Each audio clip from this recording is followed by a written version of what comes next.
Chapter 1789. Gu Yunjian's family was rich now. Everyone in the neighborhood knew this. Back then, Gu Junjian and his wife, Qin Yiru, had a grand wedding. A red carpet had been laid out from the bride's house to the groom's house. More than 20 super sports cars had come to welcome the bride. Among them, there were even a few flagship limited edition sports cars. Just this alone was enough to make a group of neighbors envious to death. One had to know that the neighbors in Gu Yunjian's neighborhood were not poor. Gu Yunjian's house was a villa, and this was a villa forest. The neighbors in the neighborhood lived in villas, so naturally, they were not poor. However, compared to Gu Junjian and Qin Yiru's wedding, the neighbors in the neighborhood could not compare at all. The woman standing in front of Yunjian was called Su Nina. The latter part of her name sounded like a foreigner's name. This was a name that Su Nina's parents gave her to show that she was an intellectual who had gone to university. Su Nina was Gu Yunjian's university classmate.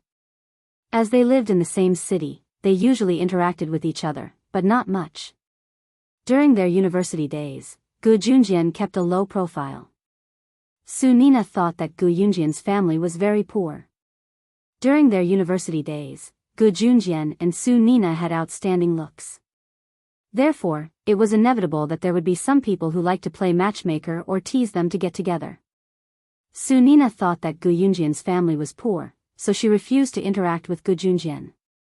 Every time she accidentally bumped into Gu Junjian and was teased by the people around her, Su Nina would be filled with dissatisfaction. She would even fly into a rage. After that, the two of them never met again. Gu Junjian only heard that Su Nina later married a rich man. Her husband was a big boss in a city and was worth millions. In this era, millions were really rich. However, Su Nina was recently forced to get a divorce by her rich husband. She did not even get a single cent and was chased out with her son. However, in front of outsiders, Su Nina still had to pretend that she was very rich and did not care about her reputation. When Su Nina came back, she occasionally heard that Gu Yunjian's family had become very rich. Moreover, Gu Junjian looked valiant and heroic, which was why Su Nina's heart was moved.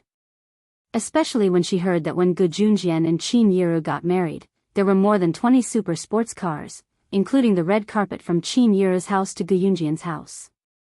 Su Nina thought that Gu Junjian was the one who paid for all this. Gu Junjian had become so rich. Therefore, she quickly came to the door. When she saw Yunjian, Su Nina, who had just recovered from her confidence that she was younger than Qin Yiru, was instantly dealt another blow. However, Su Nina did not dare to be rude to Yunjian, so she could only pull a long face and speak nicely to Yunjian. The moment Yunjian entered, she saw Su Nina's hypocritical face. Su Nina's face was covered with thick makeup, and she was no different from a nightclub princess. The perfume on her body could be smelled from more than 10 meters away. Seeing this, Yunjian frowned. Seeing that Yunjian was ignoring her, Su Nina's face flashed with displeasure. However, she still spoke to Yunjian in a very intimate tone. "Little girl, you're so pretty. Tell me, what's your name? How old are you this year?" As she spoke, Su Nina turned sideways and waved at a 13 or 14-year-old boy. After the boy ran over, Su Nina blocked Yunjian at the door and did not let her in. It was as if she was the mistress of the house. Pulling the boy, Su Nina even introduced him to Yunjian intimately. "This is my son, Su Liao. Liolio, quickly greet your big sister." As she spoke, she even asked her son to call Yunjian big sister. Su Nina was the kind of person who came uninvited and treated other people's houses as her own. She was the master of the house. Yunjian did not even look at Su Nina. She stretched out her leg and kicked Su Nina away, walking straight into the house. Su Nina was kicked and almost lost her balance. She pulled the boy to the side and fell. After Su Nina steadied herself, she was furious. She was just about to complain to Gu Junjian. However, Yunjian's voice was already heard. She was speaking to Gu Junjian and Qin Yiru. Chapter 1790. The reason Su Nina dared to come here so brazenly was because she was certain that Gu Junjian and Qin Yiru would not dare chase her away. After all, Gu Junjian and Qin Yiru were honest people. Usually, when someone came to their house, they would treat them with courtesy as long as they were thin-skinned. Even if the other party was overboard, they would usually tolerate them as long as they did not cross the line.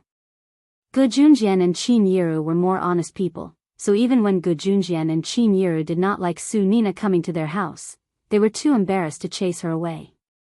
Therefore, when Su Nina came to their house for meals every day, Qin Yiru was too embarrassed to say anything.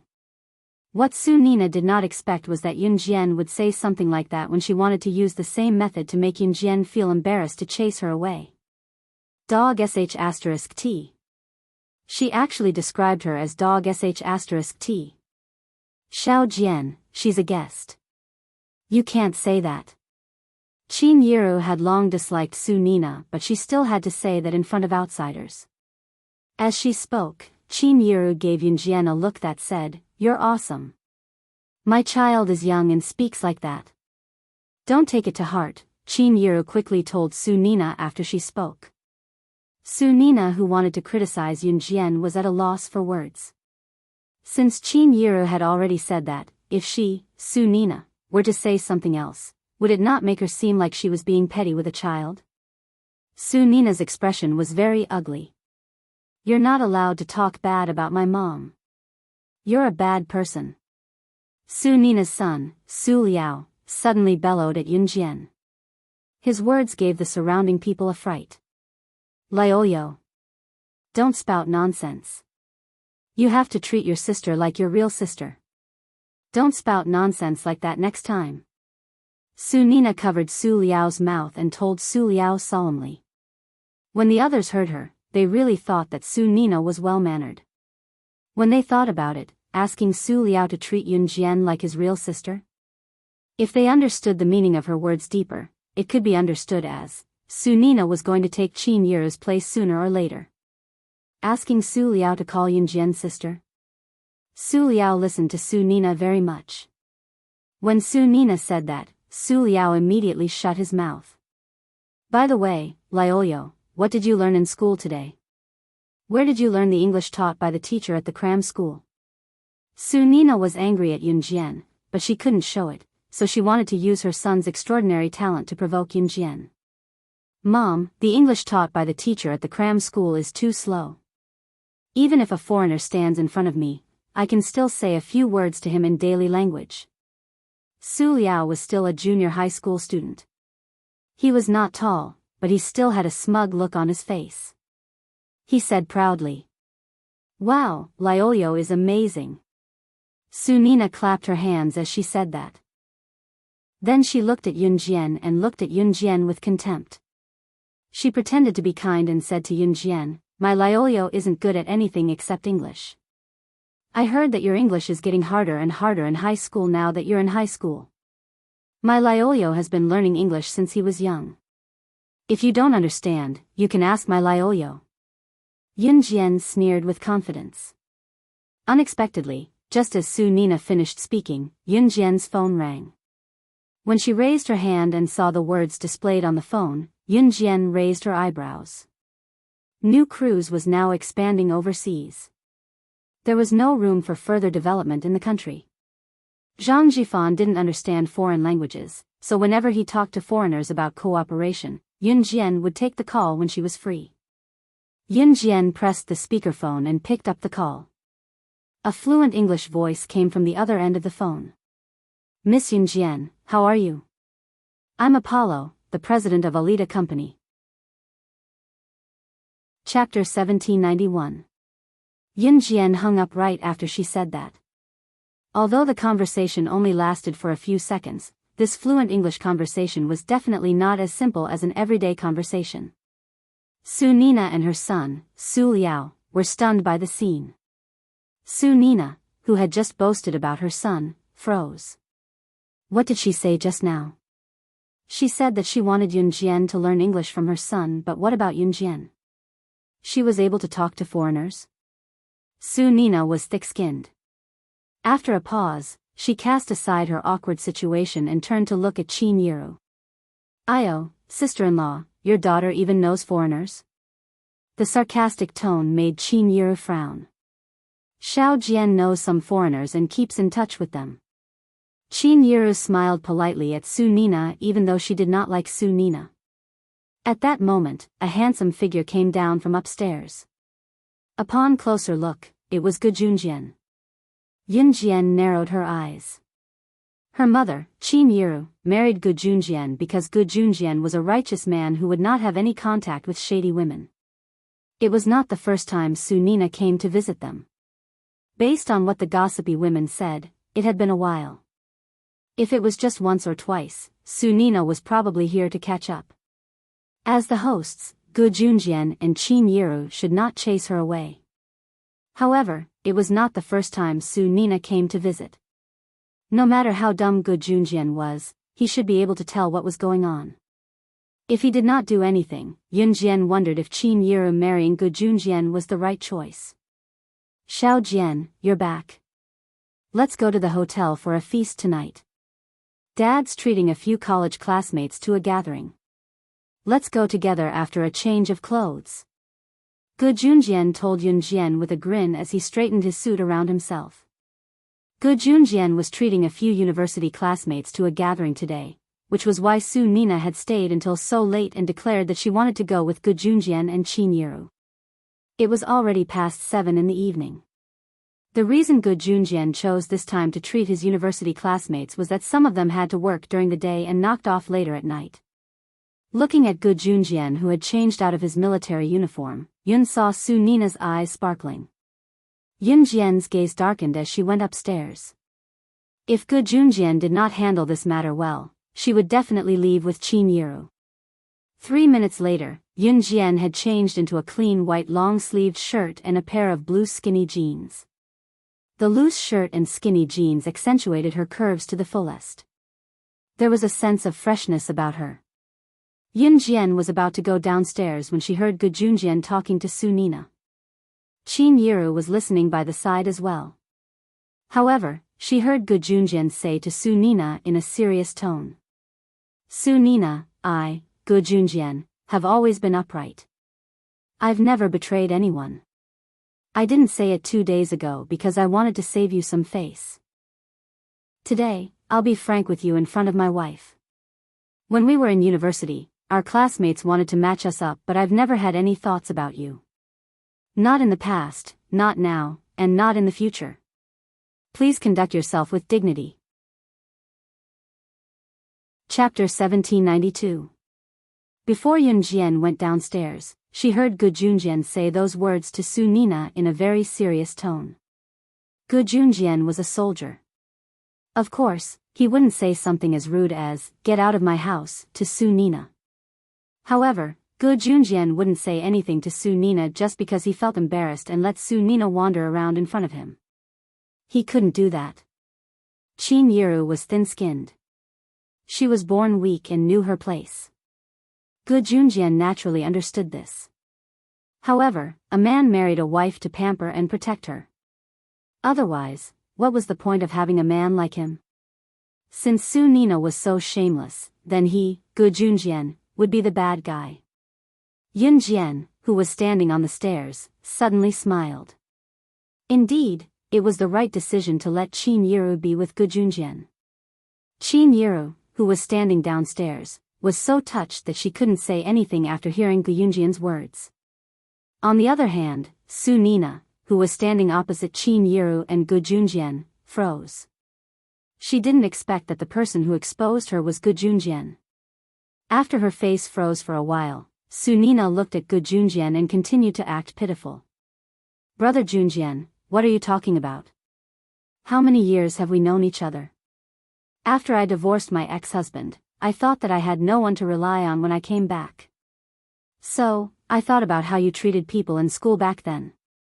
Now that you're a soldier, I really have nowhere to go with my child. My family is chasing me away and can't wait for me to leave. I don't have a job either. I know that I'm a little thick-skinned, but if it weren't for brother Junjian and sister-in-law, I would have starved to death on the streets with my Lyoyo because we didn't have enough money to eat. After Su Nina heard Gu Yunjian's words, she was angry with Qin Yiru. What was so good about this woman? She wasn't as young as herself. However, after hearing Gu Yunjian's words, Su Nina wanted to rely on Gu Junjian even more. Not only was Gu Junjian rich, he wasn't a womanizer. TSK, if her ex-husband had even half of Gu Yunjian's heart, he wouldn't have made her a nun. That bastard. Su Nina was implying that she and her son Su would die if Gu Junjian didn't let her and Qin Yiru, she and her son, Su, would die. Gu Junjian frowned. This woman was really difficult to deal with. Just as Gu Junjian was about to speak again, Yunjian's voice came from upstairs, one step ahead of him. Then you can starve to death on the streets for me to see. If you can die, I'll be kind enough to donate money to bury your body. This voice suddenly rang out. It was a stark contrast to Su Nina's soft and weak voice, who was wiping her tears as if Qin Yiru and Gu Junjian had bullied her. Sometimes, if someone was shameless to you, why should you give them face? If they could be shameless to you, then you should let them know what the highest level of shamelessness is. Yunjian walked down the stairs with a cold expression. She enunciated each word and uttered words that made Su Nina's expression turn uglier. When Su Nina visited Gu Yunjian's house for the first time, she saw Qin Yiru. After chatting with Qin Yiru for a while, she knew that Qin Yiru was a soft and weak person. For such a person, even if she stole her man right in front of her, she could only cry in the dark, right? Therefore, when she heard that Qin Yiru had a son and a daughter, Su Nina's first thought was, Qin Yiru's son and daughter were the children of that coward ex-husband, so they probably weren't that powerful. Therefore, her daughter and son must be like Qin Yiru, soft and weak. However, at this moment, Su Nina was wrong. Yunjian was completely different from Qin Yiru. However, this wasn't the only thing Su Nina was wrong about. Little girl, how can you say that? If you say that, I want to kill myself. Su Nina wanted to pretend to be pitiful again. She even looked left and right for a place where she could commit suicide. Su Nina thought that Yunjian would rush up and tell her that she was wrong because she was afraid that she would commit suicide, or that Qin Yiru and Gu Junjian would stop her. However, Su Nina was wrong. Just as she was looking for a place to pretend that she was going to commit suicide, she saw Yunjian walk up to Su Nina. Yunjian flipped her hand and a butterfly knife appeared. She swung the butterfly knife twice and placed it directly on Su Nina's neck. Just as Su Nina was about to take a step back in shock, Yunjian's cold voice rang out. Chapter 1793. Never in Su Nina's wildest dreams would she have imagined that Yunjian carried a knife with her. Moreover, Yunjian was dressed neatly from head to toe, no different from an ordinary person. How did she hide the butterfly knife on her? Judging by Yunjian's swift hand speed just now, she was probably not an ordinary person. Since Su Nina was Gu Yunjian's university classmate, it was certain that Su Nina had studied in a military school in the past. Su Nina majored in military medicine. However, after she met her current ex-husband, she left with him and did not finish her studies.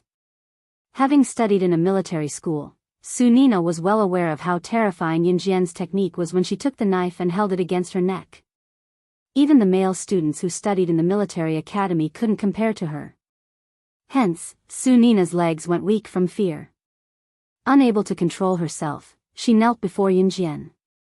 When Su Nina's son, Su Liao, saw that his mother was held by Yunjian with a knife, he did not rush over. Instead, he tore away his mother's hand that was holding Su Nina and ran a dozen meters to the side, hiding in a corner in fear. He dared not come forward to save his mother. Yunjian smirked at what she saw. Gu Junjian kept quiet on purpose. It was only when Su Nina was pale and sweating that Gu Junjian held back his laughter and pretended to reprimand Yunjian like an elder. All right, Xiao Jian, stop fooling around. I still have to treat a few university classmates to dinner later. It was obviously unrealistic to kill Su Nina. This was a lawful society after all. Gu Junjian could tell that Yunjian was just scaring Su Nina. After all, a woman like Su Nina would probably come to his house again if he did not scare her. Hearing what Gu Junjian said, Yun Jian kept the butterfly knife with a smirk and kicked Su Nina's abdomen, sending Su Nina to the floor. For my dad's sake, I won't spend the money on a coffin. Yun Jian turned around nonchalantly, her long hair brushing Su Nina's face, stunning Su Nina for a long time. My daughter studies in the military school. She looks just like a boy.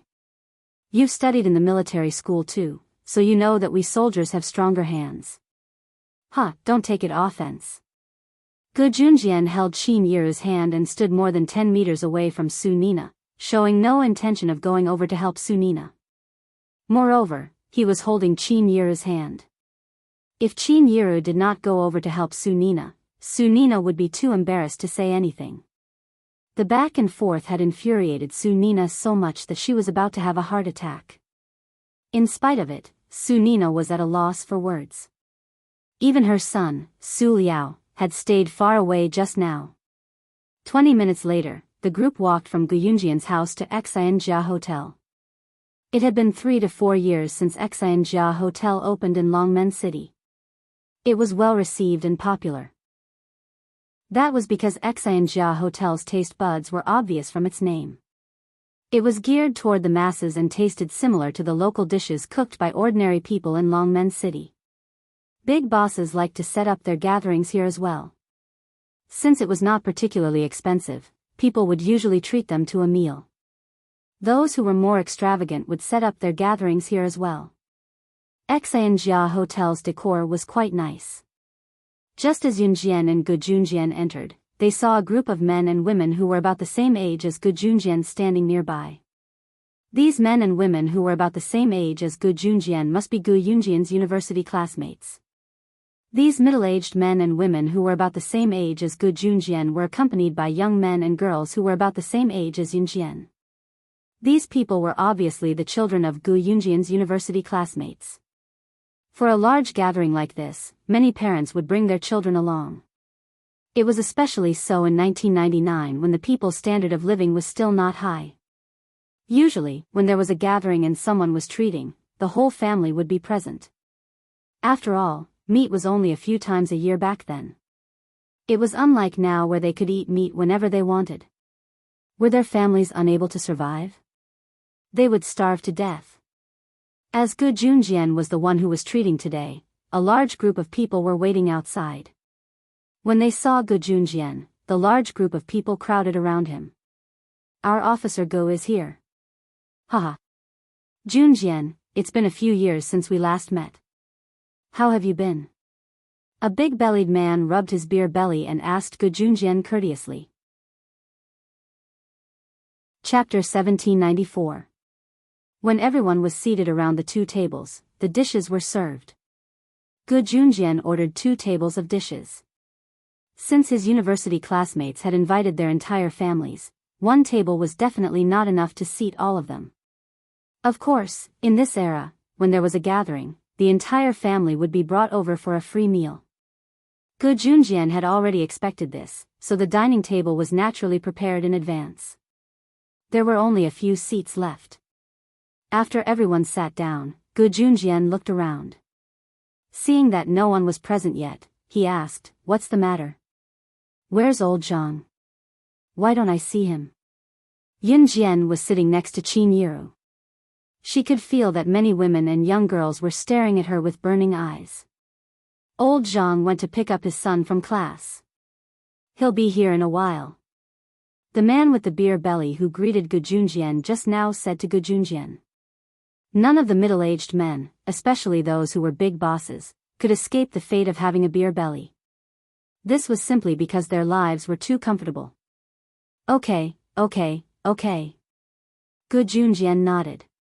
Usually, in such a gathering, the men would sit at one table and the women would sit at another.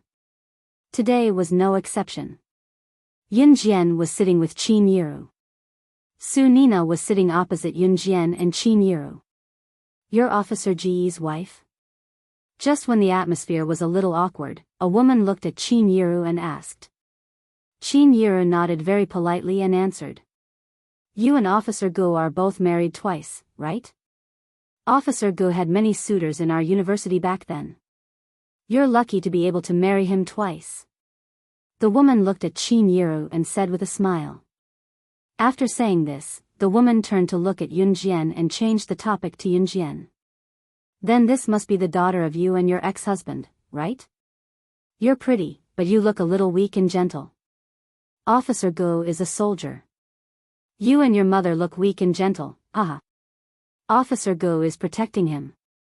This woman spoke in a strange tone. It was unclear whether she was praising Yun Jian and Qin Yiru or secretly mocking them. But everyone around could hear one thing. Gu Junjian was indeed powerful, but Yun Jian and Qin Yiru were both skinny and weak. Hearing the woman's words, Su Nina's body trembled. She didn't know why she was trembling when she heard these words. The woman's name was Wang Defang. Wang Defang wasn't Gu Yunjian's university classmate. She was the wife of Gu Yunjian's university classmate. She had brought her daughter along for a free meal today. After Wang Defang finished speaking, she picked up a huge piece of pork trotter and placed it in her daughter's bowl. Then, she instructed her daughter, who weighed at least 160 kilograms, "Don't worry about it. 1. Eat meat. Eat more solid food. Your father is a soldier. You have to make your father proud." At least, she couldn't be like Yun Jian, who looked weak and gentle. Gu Yunjian's university classmates were all military students. The women were military doctors. Wang Defang's husband was Gu Yunjian's university classmate. Naturally, he was also a soldier. However, Wang Defang's husband wasn't as powerful as Gu Junjian. His military rank wasn't as high as Gu Yunjian's either. Therefore, Wang Defang was envious. "Mom, I defeated a boy at the martial arts school last time." Zhu Wen looked at her mother, Wang Defang, proudly. She bit the pork trotter and tore it apart. "Wow, our Wen is so powerful. You will inherit your father's skills in the future." When Wang Defang heard this, she reached out and patted her daughter's 160 kilograms body. Then, she glanced at Yun Jian and Qin Yiru proudly. "I'm sorry we're late." At this moment, a man dressed in formal clothes walked in. There was another person standing next to him. It was obvious that he was the man's son. "You're not late at all. Bring your son to a seat. We've already eaten for a while." Gu Junjian laughed and waved at the man. The man's son glanced around lazily. However, under everyone's gaze, it was as if he had suddenly seen an important person. He walked towards Yun Jian and shouted, "Grandmaster! Grandmaster, you're here." The man's son was none other than Zhang Xiaofeng's disciple, Zhang Jian. He was the silly fatty nicknamed Little Fatty. Chapter 1795. Zhang Xiaofeng had been hanging around Yun Jian recently, but Yun Jian had not seen Zhang Xiaofeng's disciple, Zhang Jian, for a long time. Zhang Jian was Zhang Xiaofeng's disciple and also the little fatty in Yun Jian's junior high class. He had a dispute with Zhang Xiaofeng in the beginning, but after being defeated by Zhang Xiaofeng, he turned around and became Zhang Xiaofeng's disciple. Zhang Jian had been studying in another province and it was rare for him to come back, so it had been a long time since he met Zhang Xiaofeng and Yun Jian. He came today reluctantly, intending to meet up with Yun Jian and Zhang Xiaofeng, but did not expect to be dragged to such a meal by his father. However, Zhang Jian did not expect to see his grandmaster here. Therefore, Zhang Jian's dissatisfaction was suddenly filled up, and he skipped to Yun Jian in front of everyone. "What? What's going on?" Even Zhang Jian's father was dumbfounded. Not to mention Wang Defang, who had called Yun Jian weak. Wang Defang was completely stunned. "Dad, this is the person I told you about the last time, my grandmaster. My master's master. Team Monarch slashing god. My grandmaster is amazing." Zhang Jian turned to introduce Yun Jian to his father in front of everyone. With this introduction, the surrounding people were shocked silly. Gu Yunjian's university classmates were all military graduates. The men were mostly soldiers while the women were military doctors. Team Monarch Slashing God. Most of them had heard of this title before. What? She's Team Monarch Slashing God. Junjian, oh Junjian. Your daughter is Team Monarch Slashing God. This sounds too awesome. A man stood up from his seat in shock and looked at Yunjian. He walked over and put his arm around Gu Yunjian's shoulder as he exclaimed. The cheers of Gu Junjian and the other university students could be heard all around. Seeing this, Wang Defeng, Zhu Wen, and the shameless Su Nina blinked. They weren't very surprised, but they were still shocked. Wang Defeng and Zhu Wen did not even know what Team Monarch was. This storm passed very quickly. During the meal, everyone ate with their own thoughts. Among them, Wang Defeng and Zhu Wen's expressions were particularly bad, and so was Su Nina. The new residence was located in Nanlin Road, a relatively remote area of Longmen City. Although there were shops around, the wide road was deserted. It was a stark contrast to the bustling city center where people came and went. After paying the bill, Gu Junjian suddenly received a phone call when he walked out of the Xinjie Hotel. Old Gu, you said you're treating at the new residence 2 days ago. Are you still at Nanlin Road now? An anxious voice came from the other end of the phone. I'm here, Gu Junjian replied. Quick. There's an international criminal fleeing from Longmen City in a grey Bugatti Veyron from Nanlin Road. He killed a wealthy businessman in Longmen City. You must stop him. The troops will arrive at the intersection in 10 minutes. You just have to stop him for 10 minutes. An anxious voice came from the other end. Yunjian narrowed her eyes. Just as the people around them shuddered in fear when they heard the voice, she saw a familiar figure not far away. It was Qin Yu. Qin Yu walked to Yunjian in front of Wang Defeng, Zhu Wen, and the others before handing a piece of information to Yunjian. Sister Jian, an international criminal, will pass by here later. 2 weeks ago, he stole a treasure from our organization. It's worth 5 billion yuan. Yunjian's squinted eyes relaxed when she heard that. The people around them were baffled by what Qin Yu told Yunjian. Just as they were bewildered, Yunjian asked for a Beretta 92 FS pistol from Qin Yu right in front of them and walked to Qin Yu's sports car not far away, leaving her flowing hair behind. She turned to look at Qin Yu in front of everyone and opened the door with one foot in the sports car.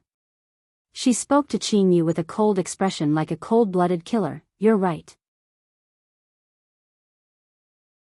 Chapter 1796.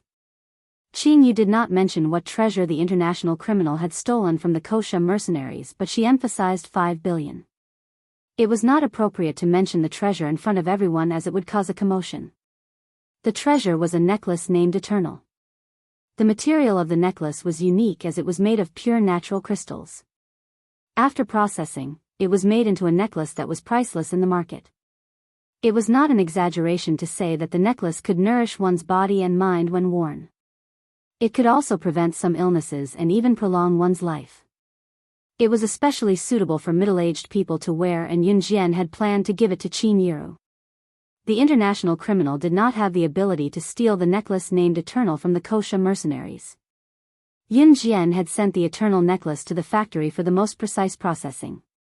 The necklace itself was very valuable, and if anyone saw it, it would attract a lot of people to fight for it. It might even bring danger to Qin Yu's life if it was given to Qin Yu. Therefore, Yunjian had sent the necklace for processing. After the processing, the necklace looked no different from a normal necklace on the surface. However, they did not expect it to be stolen right after the processing was completed and before it could be taken out of the factory. When Qin Yu mentioned that the criminal had stolen the organization's treasure and emphasized that it was worth 5 billion, she was indirectly telling Yunjian that the necklace for Qin Yu had been stolen. The Kosha mercenaries did not lack other treasures and Yunjian did not need them. However, Yunjian had her eyes on this item and had planned to give it to Qin Yu. Naturally, she could not watch it be stolen by the international criminal. Yes. Qin Yu nodded and walked over obediently. She walked around Yunjian to get into her sports car and started the engine. Just as Yunjian was about to turn around and sit in the front passenger seat, Gu Junjian came over in time. Sit in my car, I'll drive. My car is high, so I can take action after catching up to that car. It was easy for a sports car to chase after a car, but if one wanted to use a sniper rifle to snipe the tires of the car in front, the hit rate would be much higher. Gu Junjian got Yunjian out of Qin Yu's sports car without hesitation. She retrieved a sniper rifle from Qin Yu's car and followed Gu Junjian to the jeep.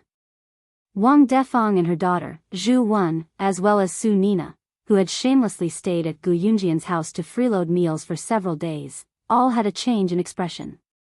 Junjian, we have to go on such a dangerous mission. How can we let you and your daughter be in danger? Gu Yunjian's university classmates were all soldiers. Naturally, they were very upright. They all rushed to Gu Yunjian's jeep.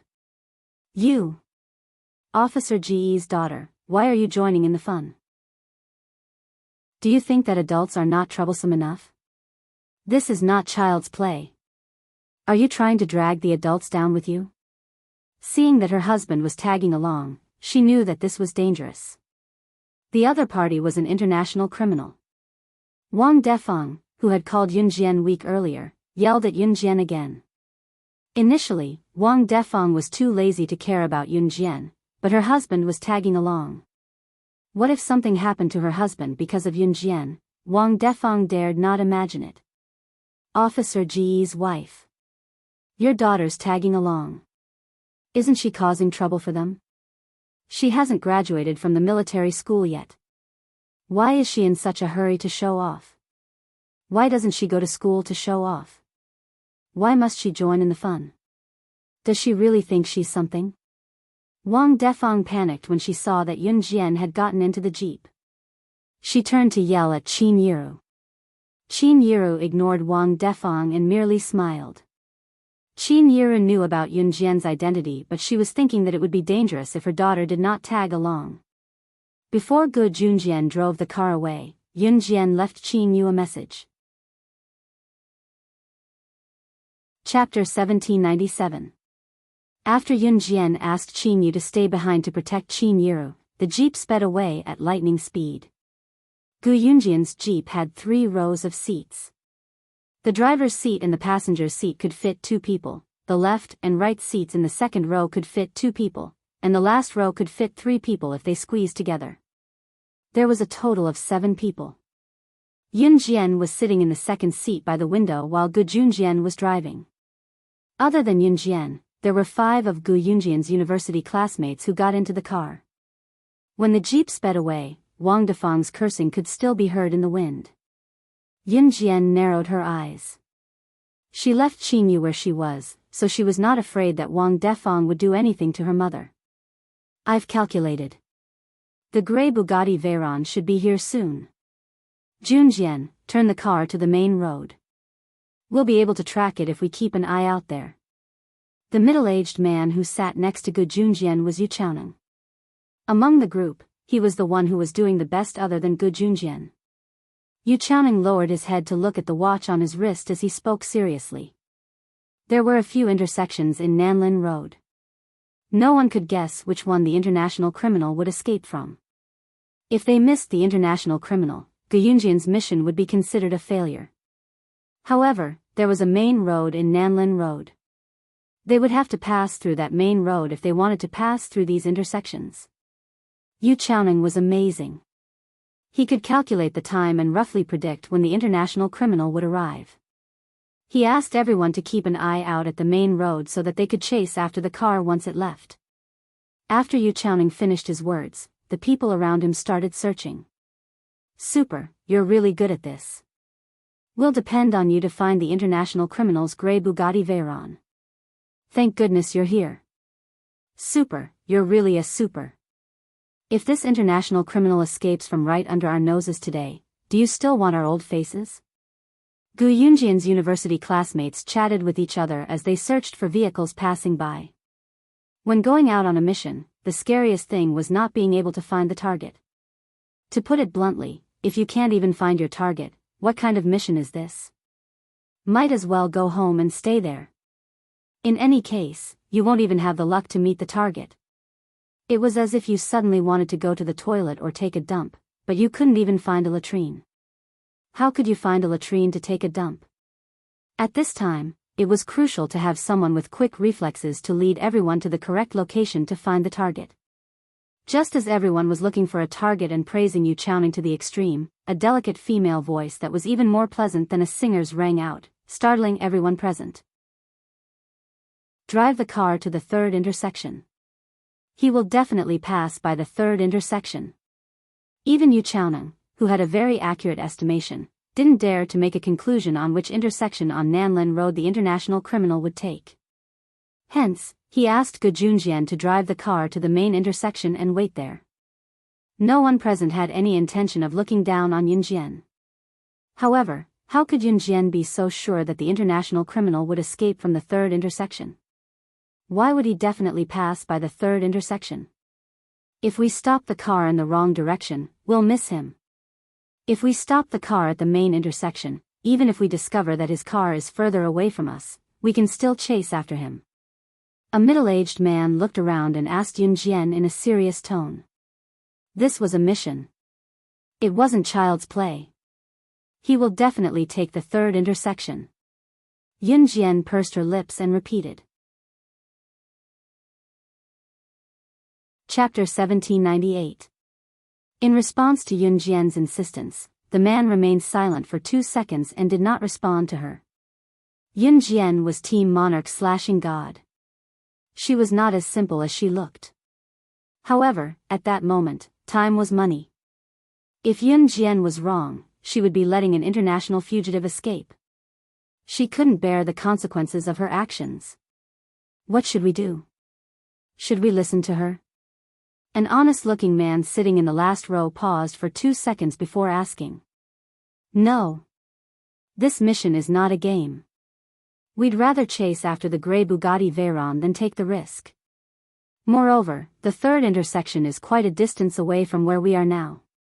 Who's going to bear the responsibility if we make a mistake? I know you're Team Monarch slashing God and I don't mean to belittle you, but at this juncture, we can't afford to make any mistakes. The man who asked Yunjian the reason earlier did not hear Yunjian's explanation, so he insisted on his opinion calmly. That's right. Even if the car really passes by the third intersection, let's just wait at the main intersection for safety's sake. What if he doesn't pass by there? Yes, we agree with Yongheng. The rest of the middle-aged men, except for the honest man, unanimously agreed with this man's statement. The middle-aged man who refuted Yunjian was called Kai Yongheng. Yunjian narrowed her eyes and said nothing. Instead, she said to Gu Junjian, Dad, let's switch seats. I'll drive. Since they did not believe her, she would wait and see. Even if they were to chase after the Bugatti Veyron at the third intersection, it would not be a problem for her. You'll drive? Do you have a driver's license? The man named Kai Yongheng asked again. It was obvious that this man named Kai Yongheng was very old-fashioned. Just as Kai Yongheng finished his sentence, the honest man sitting in the third row suddenly pointed into the distance and exclaimed, That grey Bugatti Veyron. Grey Bugatti Veyron, that's the one. I can't be wrong. They saw a grey Bugatti Veyron speeding toward them from afar. It was heading toward the second intersection. It's heading towards the second intersection. Army construction, start the car. Kai Yongheng was excited. The second intersection wasn't particularly far from here, but it wasn't particularly close either. He could still force himself to keep up. They saw the grey Bugatti Veyron make a big turn at the intersection. Just when everyone thought it was going to the second intersection, it suddenly narrowed the curve and slipped into the third intersection. It really went to the third intersection? Did that mean that Yunjian was right? Kai Yongheng's face stiffened, and he didn't react for a long time. The distance from here was not short at all. Moreover, it was very likely that they would lose the car. Kai Yongheng and everyone else regretted that they had stopped Yunjian from speaking. At this moment, Yunjian had quickly swapped seats with Gu Junjian. She sat in the driver's seat, started the engine, released the clutch, and stepped on the accelerator. The car rushed out in a single file and chased after the grey Bugatti Veyron. The few people sitting in the car leaned forward fiercely. They grabbed the armrest as fast as they could and stared at Yun Jian driving. It would take some time to drive from here to the third intersection. By that time, the grey Bugatti Veyron would have already bypassed the street at the third intersection and turned into another intersection. Although this wasn't the downtown area, a car driving on the road would disappear in a few seconds. You wouldn't even know where it had driven to. Yun Jian led everyone around a few intersections at the fastest speed. Every time they passed by an intersection, they would move as fast as lightning. Moreover, every time they were about to hit someone's house, they would move forward fiercely. Everyone in the car was so scared that their faces turned pale. That car has already disappeared. Can you really find it? Can you really find it? Just as Kai Yonghen finished speaking, Yun Jian had already led everyone to a deserted and flat road. They saw that grey Bugatti Veyron was speeding ahead of them more than 10 meters away. It has already left you behind. How can you still find it? Moreover, it wasn't the first time that she had calculated so accurately. Kai Yonghen's eyes widened in shock as he asked Yun Jian. Yun Jian's smirk was reflected in the rearview mirror as she suddenly stepped on the accelerator and uttered something that left everyone dumbfounded. I'm not going to let you go, but I'm going to let you go. Chapter 1799. There was a certain degree of arrogance in Yun Jian's words, but it made everyone gasp at her words. If Yun Jian had said that earlier, they would have thought that she was boasting. However, judging from the accuracy of Yun Jian's guess, including how she drove the jeep at lightning speed to catch up with the grey Bugatti Veyron that they had lost, everyone believed Yun Jian completely. Since she dared to say such words, she definitely had the confidence to back it up. Team Monarch/God was no ordinary person. They had thought of it before, but never had they expected Yun Jian to be so capable. This ability made everyone at the scene go crazy. While they were still in shock, Yun Jian gestured to Gu Junjian. As the jeep drove, she switched seats with Gu Junjian. Hold the steering wheel tight and don't let go of the accelerator. It's noticed that we're tailing it. The border of Longmen City isn't far away. If we leave Longmen City, the troops won't be able to make it here and your mission will be considered a failure. Yun Jian never called Gu Junjian dad when they were on a mission. Okay. Gu Junjian was very cooperative. What about you? Kai Yonghen, Yu Chaoneng, and the others asked Yun Jian in unison when they saw that Yun Jian had arranged for Gu Junjian to drive. Yun Jian, who stood in front of them, smirked and said, "That's right. See the red Porsche sports car in front of the grey Bugatti Veyron?" Yun Jian asked. Kai Yonghen, Yu Chaoneng, and the others turned to look ahead. In front of the grey Bugatti Veyron, a red Porsche sports car and the grey Bugatti Veyron were driving on the highway one after the other. The grey Bugatti Veyron was at the back. These two cars?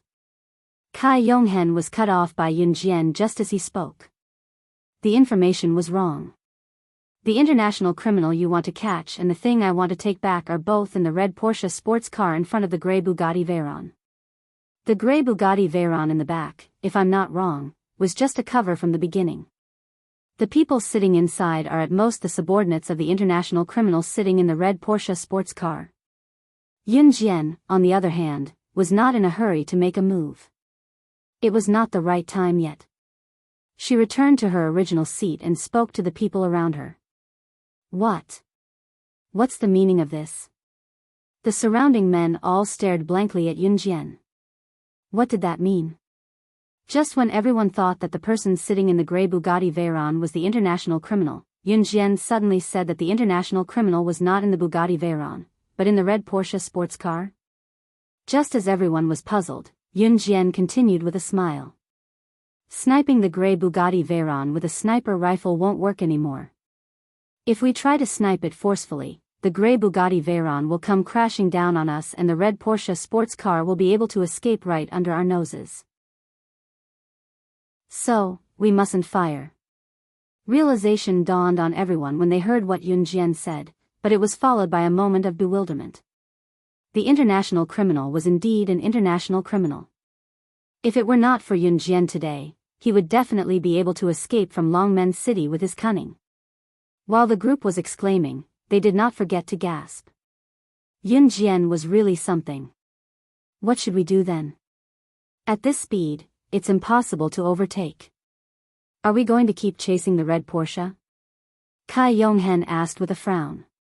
Those who kept shouting, "What should we do? What should we do?" were the most useless people. Chase after the grey Bugatti Veyron as fast as you can, Yun Jian suddenly told Gu Junjian with a frown. With Yun Jian's order, Gu Junjian stepped on the accelerator and chased after the grey Bugatti Veyron. Soon, the three cars were side by side, one after the other. The one at the front was the red Porsche. The second was the grey Bugatti Veyron. The third was Gu Yunjian's Jeep. Yun Jian was in the third car while the international criminal was in the first car. Yun Jian suddenly pulled open the side door beside her and a strong gust of wind blew into the car. Seeing Yun Jian standing up, Kai Yonghen, Yu Chaoneng, and everyone else stared at her with widened eyes in horror. Kai Yonghen, in particular, asked Yun Jian fearfully in front of everyone. Chapter 1800. If you could be like me, risking your life for survival and victory in every mission, you wouldn't be the coward you are today, Yun Jian suddenly said to Kai Yonghen as she stood up. The meaning behind her words was profound at first, but after listening closely, one could understand what Yun Jian was trying to say. Sometimes, gambling with one's life might not necessarily result in one losing one's life. On the contrary, those who were so worried that they did not dare to step forward would die the earliest. Whether it was Yun Jian who was slaying God in her past life or Yun Jian after her rebirth, she had always found a way out for herself in a hopeless situation. This was because she had always believed in one thing.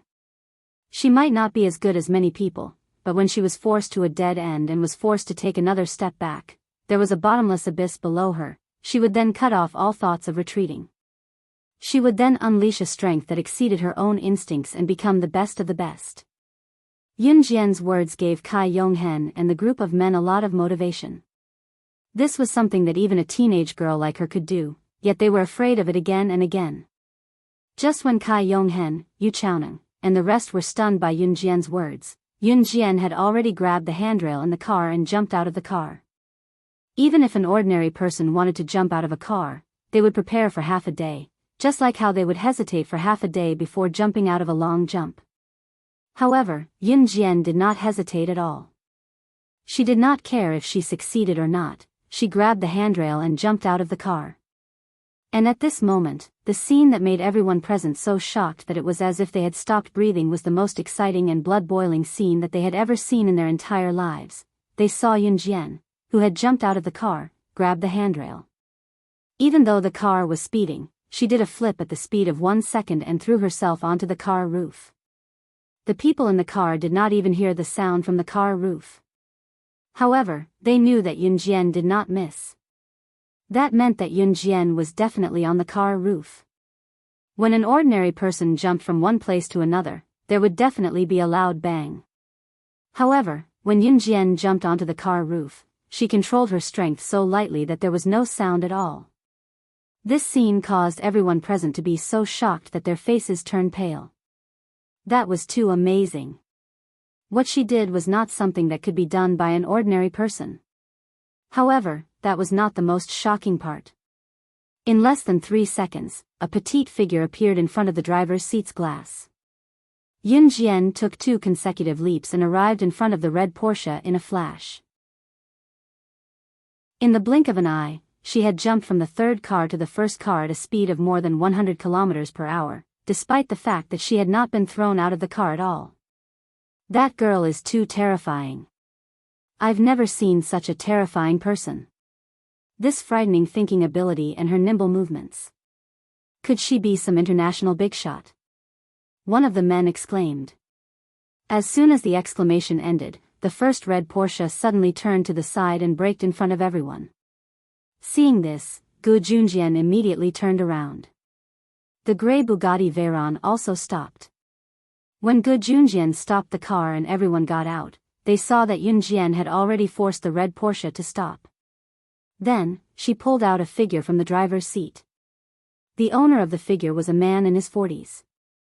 The man was holding a box in his arms. It was Yun Jian's necklace. Yun Jian stepped on the head of the man who had fallen to the ground in front of everyone and sneered at the man. Chapter 1801. Yun Jian had spoken in Portuguese instead of Mandarin. The people present had limited exposure to languages, so naturally, they could not understand what Yun Jian was saying. However, the man who was being held down by Yun Jian could understand.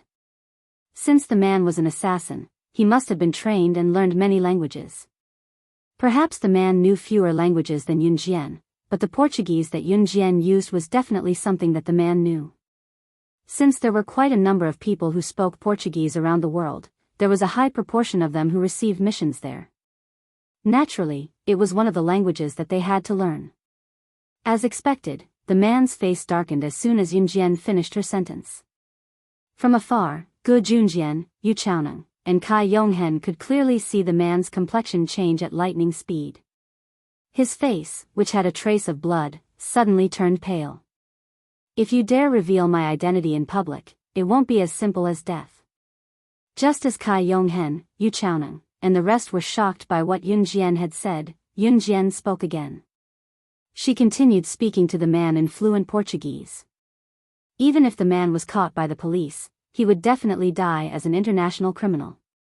He must have known that as an international assassin or secret agent, there was only one outcome for being caught or failing a mission: death.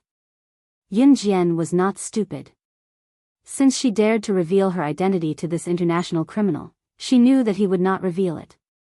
Yun Jian's words earlier were a warning to the man that if he dared to spout nonsense, it would not be as simple as death. She had 1,000 ways to make people experience that the most painful thing in the world was not death, but living a life worse than death. The feeling of being tortured to death was excruciating pain that came from the depths of one's soul. Slaying God was known for her ruthlessness in the underworld. Not only was she powerful, but more importantly, she was cruel and ruthless. The way she dealt with people who were in the same profession was terrifying. Brainwashed killers referred to killers who had been brainwashed. Such people did not have their own emotions and thoughts. They only knew how to do things according to their masters. Even if they were caught, no one could get anything out of them because they only listened to their masters. However, the way Slaying God dealt with people back then had once made the brainwashed assassin, who was known to have the strongest willpower in the world, beg for death. In the end, he gave up the mastermind. Of course, the man believed that Yun Jian had the ability to capture him from the police and make him suffer a fate worse than death, a fate worse than death. Therefore, the man would rather be caught and executed by the police than reveal Yun Jian's identity. No one knew what Yun Jian said in the language of the country, but everyone could clearly see the man's body tremble slightly. As a grown man, his head was stepped on by Yun Jian. Not only did he not feel humiliated, but he was so scared that his whole body trembled. Whether it was Gu Junjian, Kai Yonghen, or Yu Chaoneng, all of them were dumbfounded at this moment. It wasn't the first time they had caught such a felon. Not to mention that the man in front of them was an international felon. Even if it was an ordinary felon, when they were about to be caught by the police, they would take the last resort to ask for help to fight for a chance to escape. No one would want to give up hope of survival. But what did they see? Why was this international criminal, this man, running away so vigorously just now? He looked like he would rather die than submit. Now that Yun Jian was stepping on his head with her foot, he did not feel humiliated at all. Instead, he was trembling all over. Was he afraid of Yun Jian? Why? Was it because of what Yun Jian said in the language of the country? Kai Yonghen could not hold back his words. He walked up to Yun Jian in front of everyone and looked at her. Chapter 1802. At this moment, Yun Jian's foot was still on the man's head. She lowered her head slightly and looked at the man coldly. When she heard Kai Yonghen's words, she raised her head slightly and glanced at Kai Yonghen and the people around him. Do you want to know what I said to him? Yun Jian narrowed her eyes and looked at Kai Yonghen with a strange smile. Kai Yonghen took a deep breath for no reason. He took a deep breath and nodded at Yunjian. He was curious, not just curious. From when Yunjian guessed which path the international criminal would take, to when they lost track of the international criminal, Yunjian could still figure out every path the international criminal would take. Then, she caught up with him and jumped out of the car. At this moment, she said something that made the international criminal so scared. Originally, Gu Yunjian's mission was to delay the international criminal for 10 minutes, and the military would immediately bring people over to arrest him. Even Kai Yonghen, Yu Chaoneng, and the others were not confident that they could delay the international criminal for 10 minutes. However, Yunjian was good. The international criminal, a 2S international criminal, was as easy as killing an ant in her hands. Not only did she stop him, she even stepped on him like a cabbage. What was even more bizarre was that the other party did not even dare to say a word. Do you really want to know what I said to him just now? She stepped on the man's head and slid it twice like she was stepping on a soccer ball. Her long thighs were wrapped in a pair of black tights. She looked at Kai Yonghen again with a smirk and repeated what she said just now. Hearing Yunjian repeat what she said just now, Kai Yonghen and the people standing beside him were slightly stunned. However, Kai Yonghen still said, yes. However, before Kai Yonghen could finish his sentence, Yunjian's voice suddenly rang out. Her voice was crisp and clear. Get down. Yunjian's words came out of nowhere. Gu Junjian, Kai Yonghen, and the others were all stunned. Although they didn't know what Yunjian meant, they still bent down as fast as they could. Behind Gu Junjian and the others, the subordinate of the international criminal who had been driving the grey Bugatti Veyron earlier made a comeback. He held a Ruger P345 automatic pistol in his hand and fired a bullet at Yunjian's head. Gu Junjian and the rest stood opposite Yunjian. This international criminal's underling was standing in the dark. If Gu Junjian and the rest did not lie down, they would be accidentally injured. Yunjian. After she finished speaking, Gu Junjian and the rest quickly lay down. She dodged the bullet that was aimed at her head and kicked the international criminal towards Gu Junjian like a rubber ball. Suppress him. After she finished speaking, Yunjian pounced towards the international criminal's underling. Her speed was as fast as a cheetah. She was so fast that the naked eye couldn't see her clearly. Yunjian's conversation with Kai Yonghen earlier was to let the international criminal's underling, who was hiding in the dark, find the right opportunity to attack her and then counterattack. Gu Yunjian's fighting ability was not to be underestimated. After the international criminal was kicked by Yunjian, his entire body went limp. Gu Junjian pounced over and pinned the international criminal down. The international criminal did not even have time to react and escape. At this time, Kai Yonghen and the rest finally reacted and went to help Gu Junjian. However, their eyes suddenly caught a glimpse of Yunjian not far away. She was dashing towards the man who had tried to assassinate her. When the man saw Yunjian dashing towards him, he was frightened and fired a few more shots at Yunjian. Seeing this, Yunjian pounced on the ground and rolled twice on the ground. When she stood up, she was already close to the man. Even the veterans in the army couldn't compare to her in terms of skills. She killed decisively like a grim reaper. Kai Yonghen and the rest who were far away trembled. They saw that Yunjian had already snatched the gun from the man's hand and tied him up with his own jacket in a few moves. The moment the people from the army rushed over, this was the scene that they saw. A teenage girl was stepping on the man's back with one foot. The man's stomach was on the ground and he was tied up by his own jacket. His struggle was futile. The girl's men from the army rushed to the scene. After lighting up the scene, they turned their heads and squinted their eyes to look over. Chapter 1803. Initially, the people in the military only wanted Gu Junjian to help them stall for time so that the military would not be able to arrest this international criminal. Because the person they wanted to arrest was an international criminal, they sent their best troops this time. But when the group of people arrived at the scene, they saw Gu Junjian and his men squatting on the ground and suppressing the international criminal. Yunjian was stepping on the international criminal subordinate's back, not at all afraid that the international criminal subordinate would be able to escape from her. This scene made the troops who arrived tremble. What the F***ck was going on? They rushed here to prepare for a big fight. Even if they were to accidentally sacrifice themselves in the battle with the international criminal, it was possible. But now, before they could even make a move, the international criminal was already subdued by Gu Junjian and this little girl. Although they were surprised, the group of people who rushed over still heaved a sigh of relief. Fighting with an international criminal, who had a gun in his hands.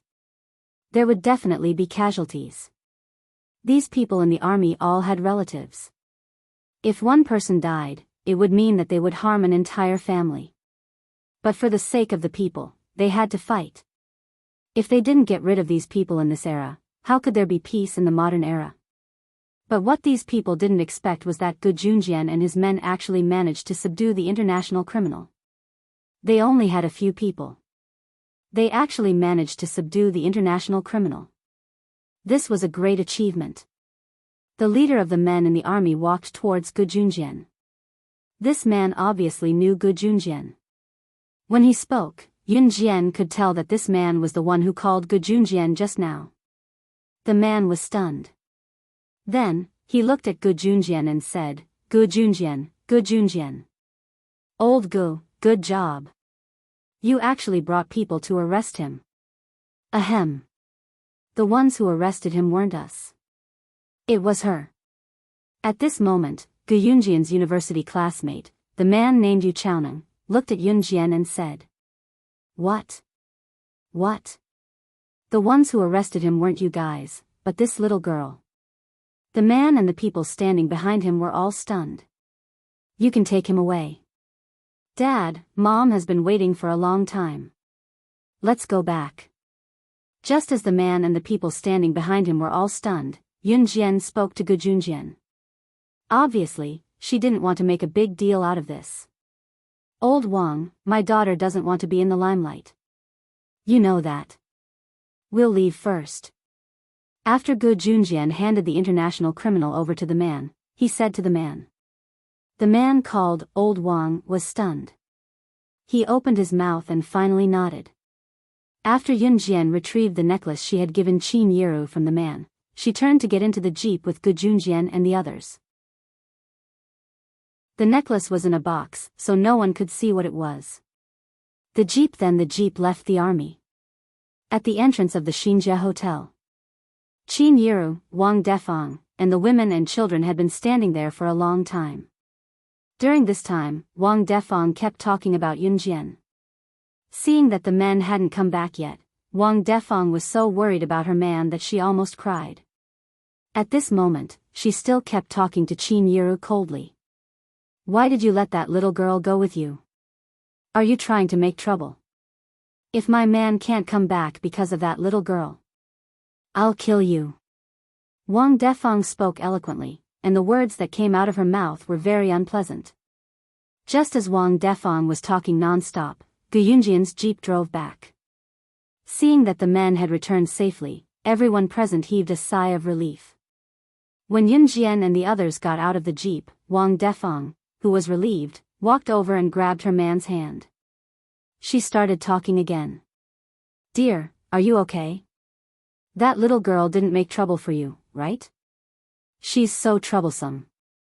She doesn't have the self-awareness of a child. She only made trouble for the adults. This kind of person is the most disgusting.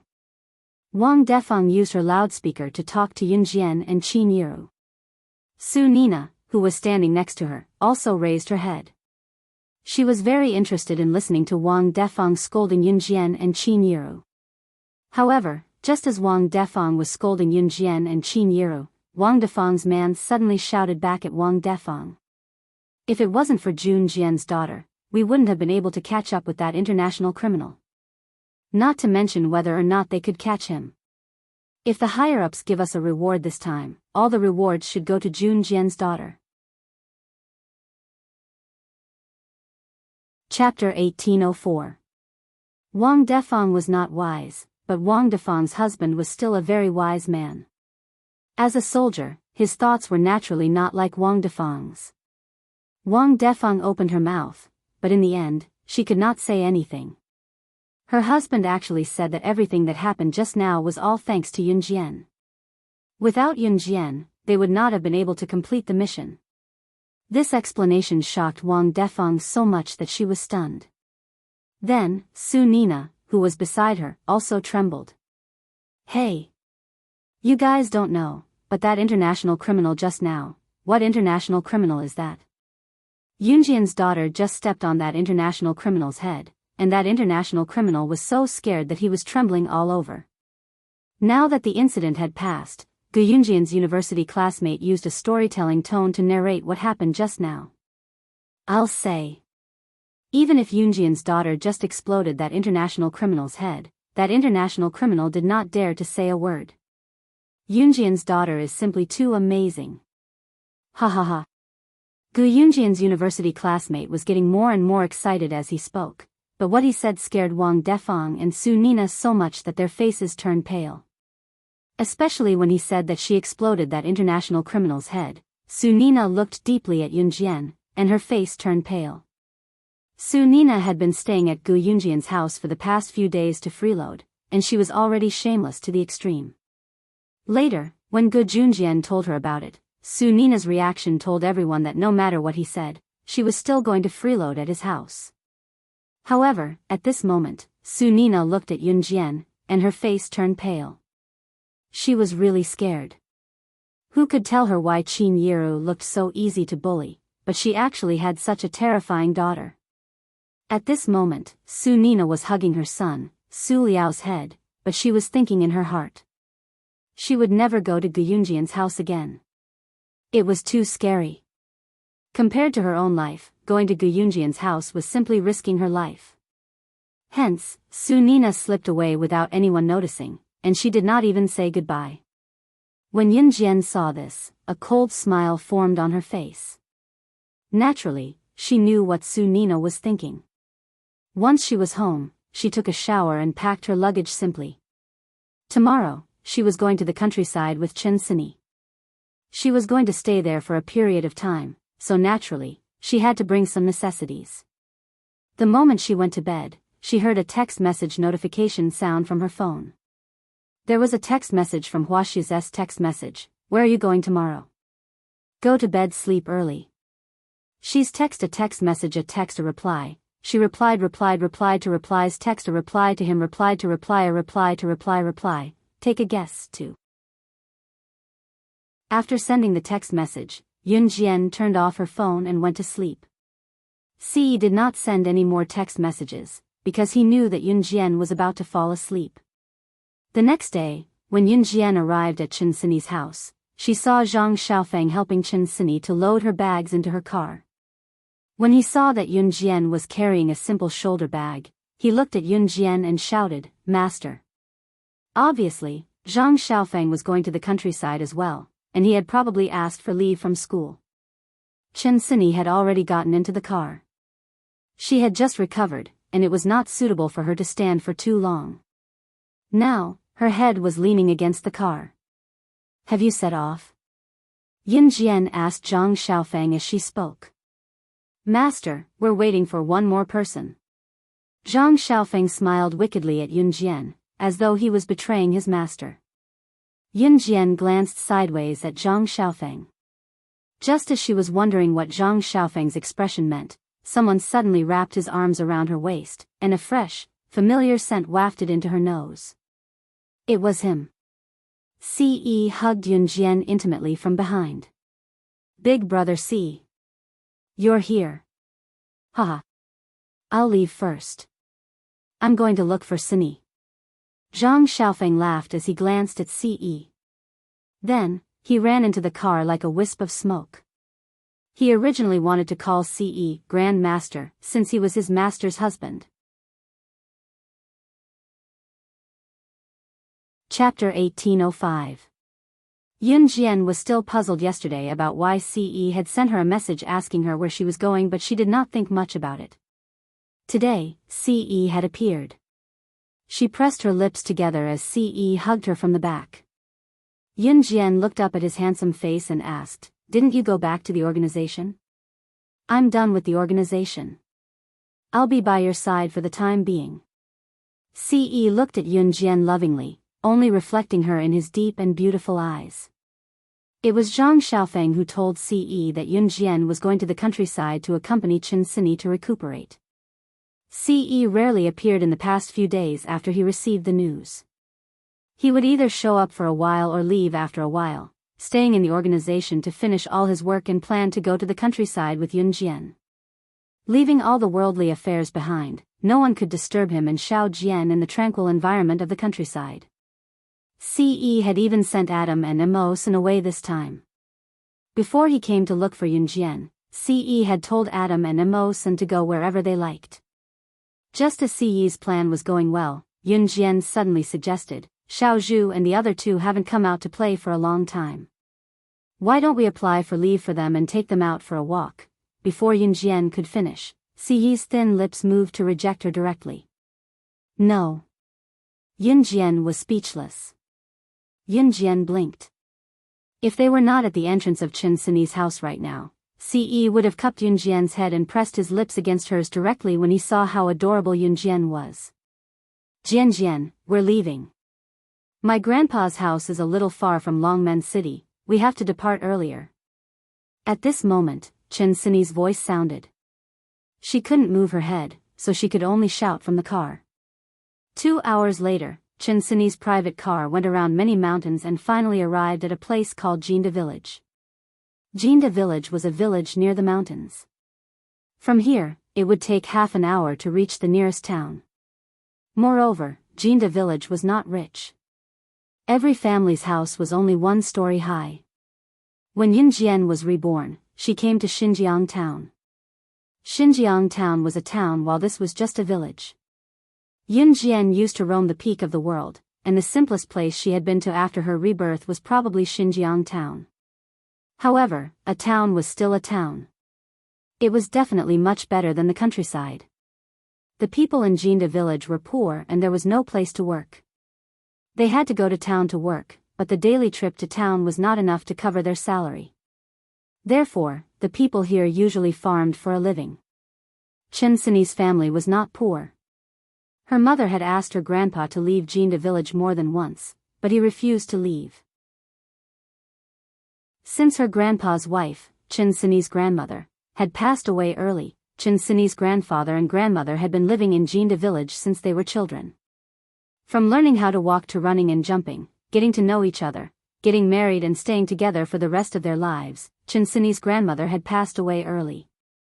Her grandpa did not leave because he did not want to leave the land where he had lived with his lover for the rest of his life. When one was gone, it was an obsession to stay with a hometown that had changed. Some people could stay with this obsession for the rest of their lives. We're here. This is the place. Chen Sini told Yunjian as she turned to look at Yunjian after getting off the car with Zhang Xiaofeng's help. The car was parked at the village entrance. After Yunjian and the rest alighted, the car drove back to Longmen City. It was already 7 in the evening when they left at 5. There was still a hint of afterglow lingering in the sky, looking beautiful. Chapter 1806. It was easy to find the first house at the entrance of the village. The houses here were all 1 story high and were not made of cement. Instead, they were made of mud and tiles.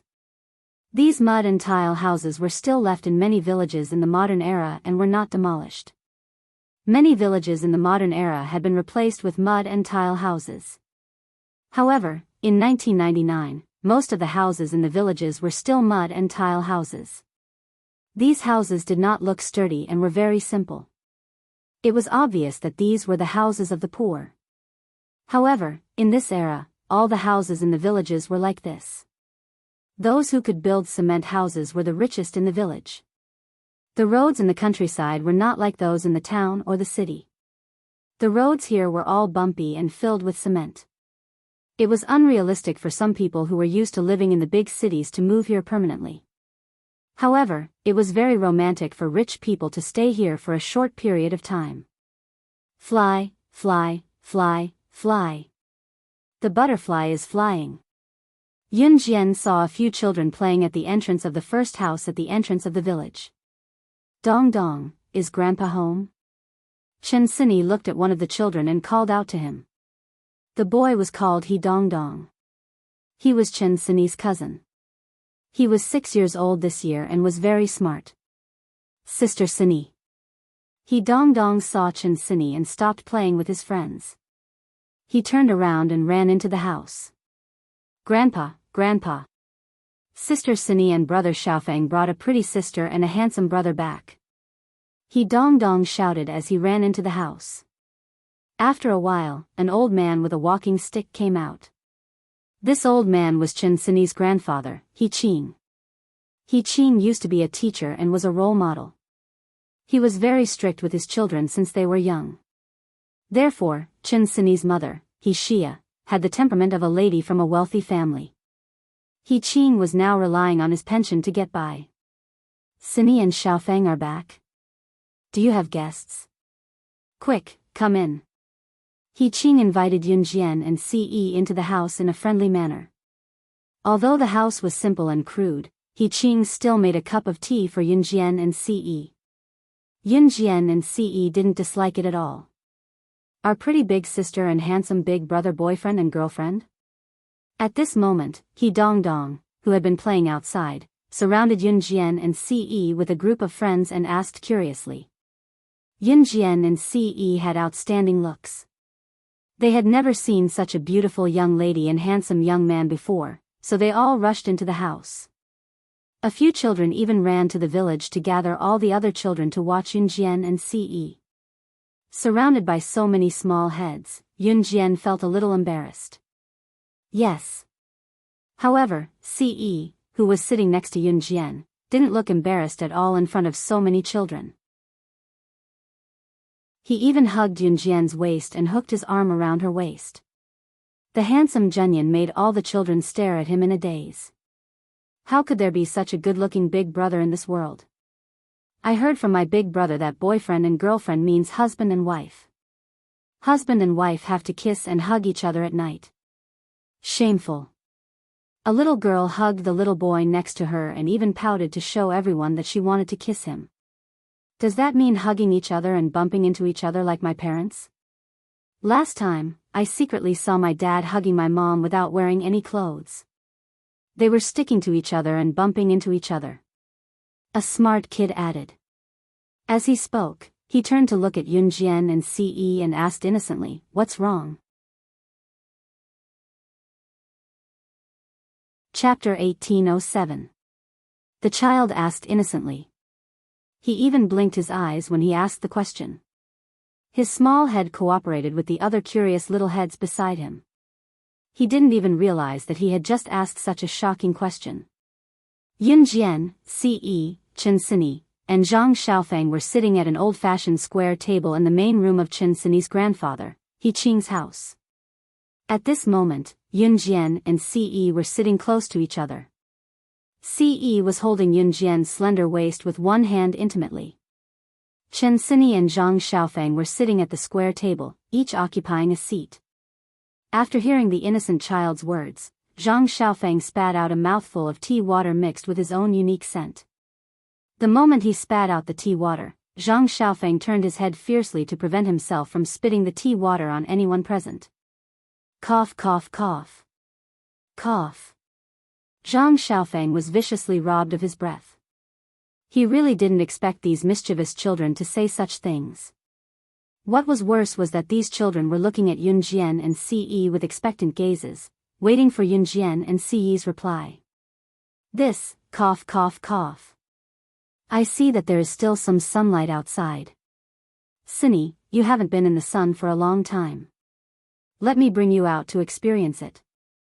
Zhang Xiaofeng randomly came up with an excuse and walked over to Chen Sini to help her up before walking out.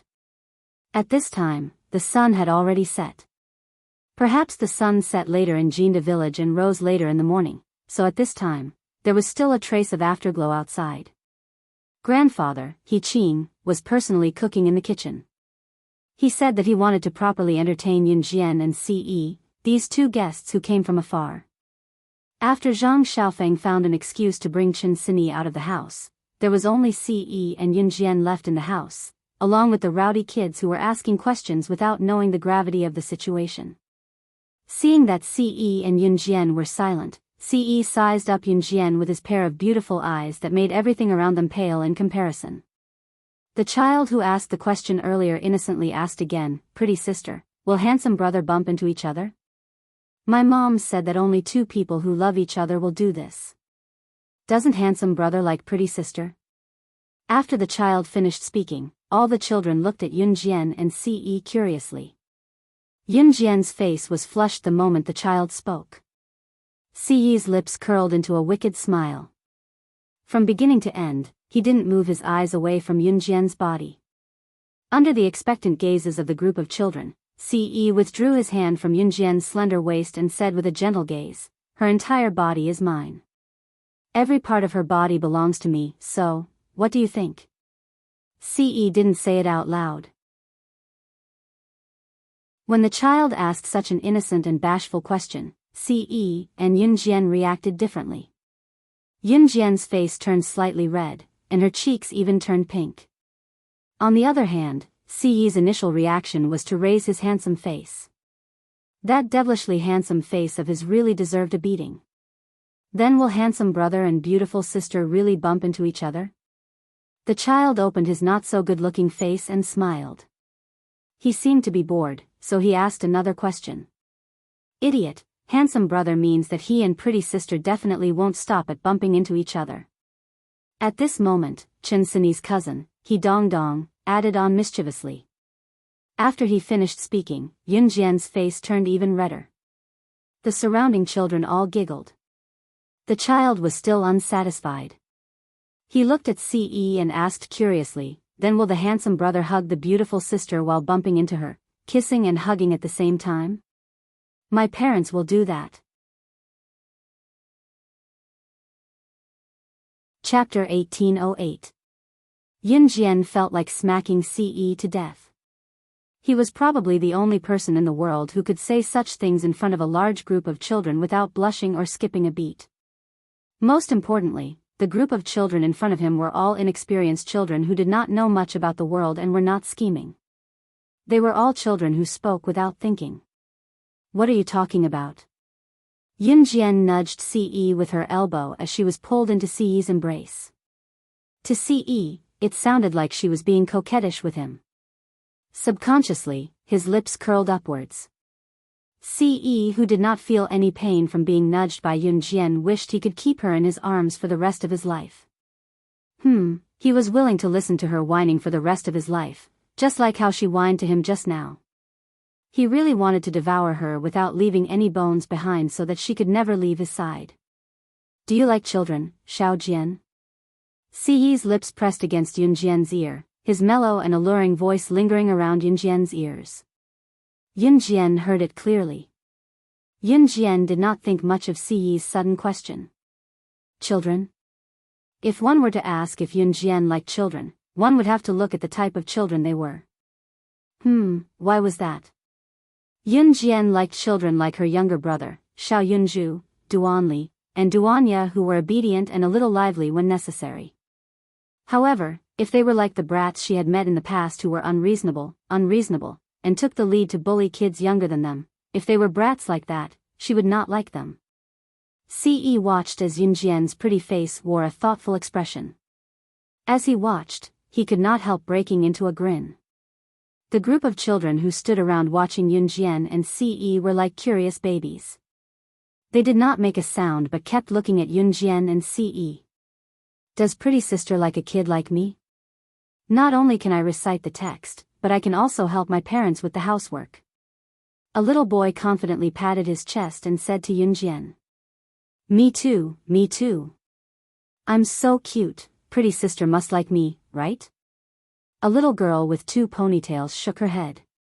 Her ponytail swayed left and right as she stood in front of Yunjian. She looked at Yunjian expectantly and asked. With this question, the surrounding children all rushed to ask Yunjian if she liked them in front of Yunjian. It was true that the children in the countryside were wild, but these children would not fight over this matter. They just argued verbally. Pretty sister is my cousin's friend. Of course she likes me the most. At this time, He Dong Dong shook her little head and said confidently. Pretty sister won't like you. I'm the cutest and prettiest sister. She must like someone like me the most. The little girl with 2 ponytails rushed to say. After saying this, the little girl blinked her eyes and looked at Yunjian.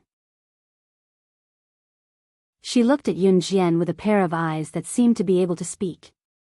The sound of arguing in the house about which child Yunjian liked the most could be heard at the door. Zhang Xiaofeng and Chen Sini sat on the bench at the door.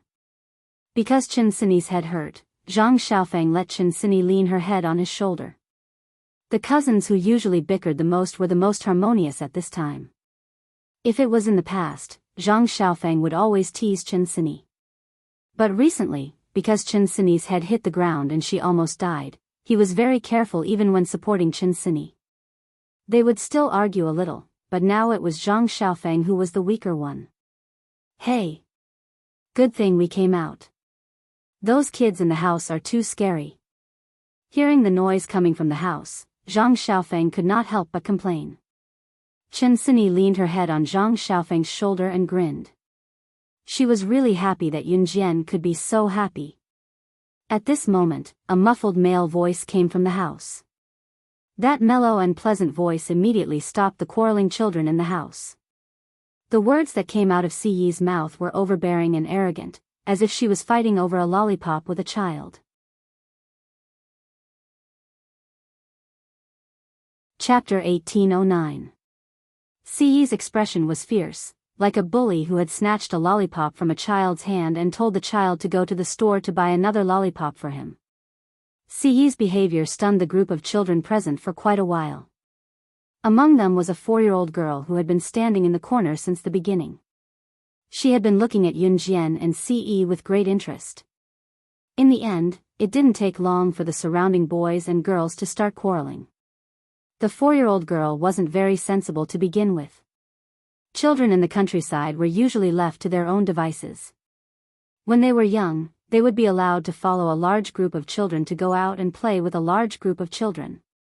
Perhaps this phenomenon was less common in the countryside now because people nowadays treated children like treasures. In the past, people were poor. The poorer they were, the more children they had. A couple would usually have no less than 3 children. In fact, there were many villagers who had 7 or 8 children. This wasn't surprising at all. With more children, there was less love and care. In the early years, even the death of a child wasn't a big deal to some parents. Of course, 1999 wasn't as feudal as it used to be. In this era, the status of children was much higher in the eyes of some parents. This 4-year-old girl was young to begin with. She had followed her brothers and sisters here to join in the fun. In fact, she didn't understand what was happening at all. But after a while, this big brother suddenly said something fiercely, like a bully who had snatched a child's lollipop. Siyi's action scared the 4-year-old girl to tears. Wah! Big brother is so fierce, wah wah wah wah. So fierce, I'm scared, I'm scared. As she spoke, the 4-year-old girl seemed to be unable to find her way home. Tears fell from her cheeks as she walked aimlessly out of the door. She even started yelling. This gave Chen Sini and Zhang Xiaofeng, who were sitting outside the door, a fright. What's going on? Big brother Si is fighting with a child? Zhang Xiaofeng's eyes widened. He was clearly frightened by the scene in front of him. What's going on? My master's husband actually scared a child to tears. This is too awesome. Fighting with a child? Chen Sini could feel Siyi's deep love for Yunjian. She covered her mouth and laughed. Then she lifted her head from Zhang Xiaofeng's shoulder and urged Zhang Xiaofeng. Hurry up and chase the little girl back. She ran out crying. What about you? Does your head still hurt? Zhang Xiaofeng looked at Chen Sini and asked. I'm fine. Go after that little girl, Chen Sini said.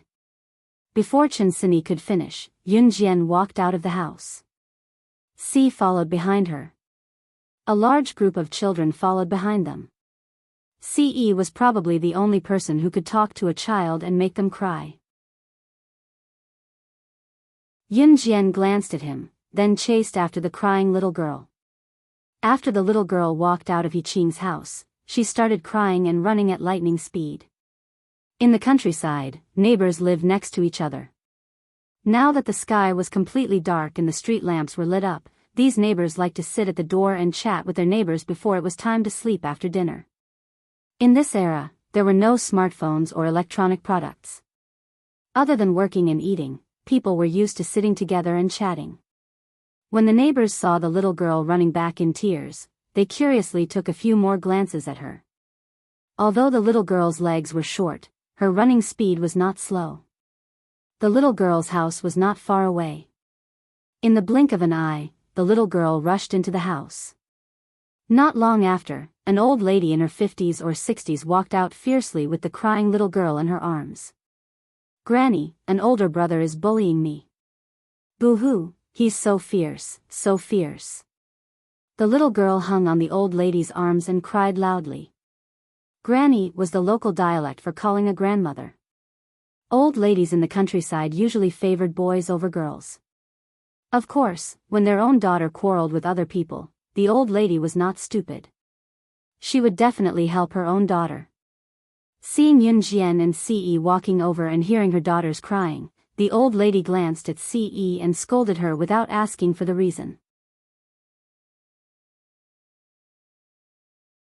Chapter 18:10. This little girl's grandmother's surname was Lu. Old woman Lu didn't ask for the reason before she started scolding Yunjian and Ce. This scolding made Yunjian, who had originally wanted to appease the little girl, raise her eyebrows slightly. Ce acted as if she didn't hear the old woman's scolding. Seeing that Yunjian and Ce actually ignored her scolding, old woman Lu originally only wanted to show her strength.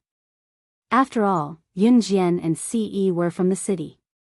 Old woman Lu said that she wasn't afraid that Yunjian and Ce were from the city, but since she said it, she was certain of one thing. Old woman Lu clearly distinguished between city dwellers and country dwellers. In old woman Lu's heart, it was her lifelong dream to be a city dweller. Even so, old woman Lu wasn't willing to show weakness in front of Yunjian and Ce. "Lu, old woman Lu, these two children just came to our country. Just now, they accidentally spoke a little too loudly and made your child cry. We're neighbors, so don't be so calculative. Give me some face, ha." Chen Sini's grandfather, Yiqing, who had heard the commotion from the kitchen, walked over to ease the awkward atmosphere and said a few words to old woman Lu.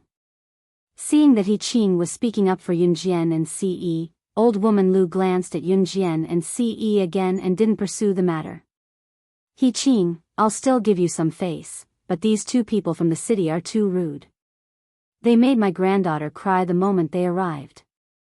If this happens again, it won't be so simple." As she spoke, old Madame Lu carried the little girl and turned to walk back into her house.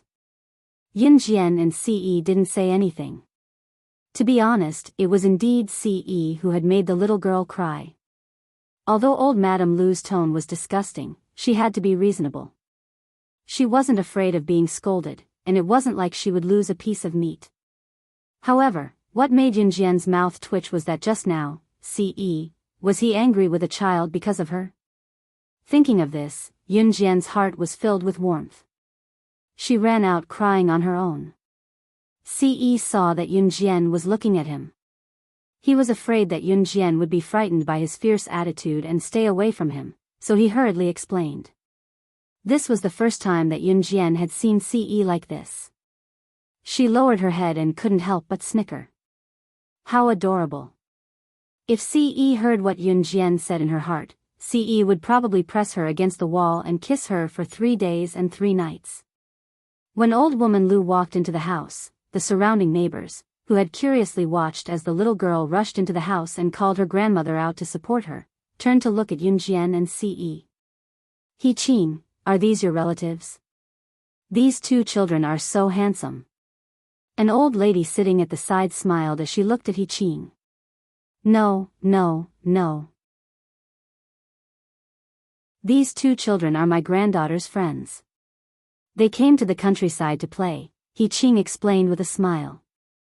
Actually, the people in the countryside were quite kind. The old lady looked at Yun Jian and Ce, then secretly glanced in the direction that old woman Lu had left. She then said to Yun Jian and Ce, "Don't worry about the two of you. You too, don't worry about that old hag.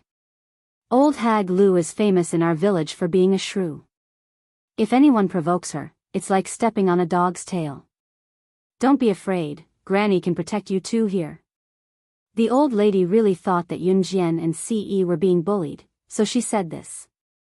The surrounding people thought that Yun Jian and Ce were ordinary students. The only difference was that they were from the city. Thus, everyone started asking Yun Jian and Ce questions. In the end, when they saw Ce holding Yun Jian's little hand, the old lady sitting at the front leaned over to take a look and said, "Are the two of you a young couple? It's not strange for people in the city to be in a relationship at such a young age. When we were young, if a man and a woman were to be together, they would be spat at and scolded to death. The woman wouldn't even be able to get married." Chapter 18:11. It would be best if no one dared to covet her for the rest of her life because she could only be his. She belonged to him from the inside out. Who would dare snatch her away from him? Go and die. Ce was drugged in this lifetime and the drug's name was Yun Jian. After Ce's words, the old ladies, old men, and some middle-aged women and men around them laughed. The children in the village who were around the same age as Yun Jian and Ce had gone to the town to study in middle school or high school, coming back once a week. Those who were better would be admitted to Longmen City. In this era, if someone in the village were to be admitted to Longmen City or other provinces for the Gaokao, it was something that the entire village wanted to know. Coming back to reality, the old ladies and old men had heard a lot of rumors. Usually, young couples like Yun Jian and Ce would only talk about being together, but it was just for fun. How many of them would actually get married and have children? Therefore, the old ladies and old men thought that Ce was joking. "Young man, I hope you'll keep your word and marry her. Don't let her down in the future for following you at such a young age." The old lady who spoke just now waved the fan in her hand with a smile as she spoke to Ce. Once marriage was mentioned, Yun Jian had a bad feeling. Was he going to? As expected, Ce's hand slipped into his pants pocket. Cough, cough, cough. Yun Jian coughed softly and extended her hand to stop Ce, but Ce held her hand with his other hand. Ce's other hand had slid into his pants pocket to take out a large booklet.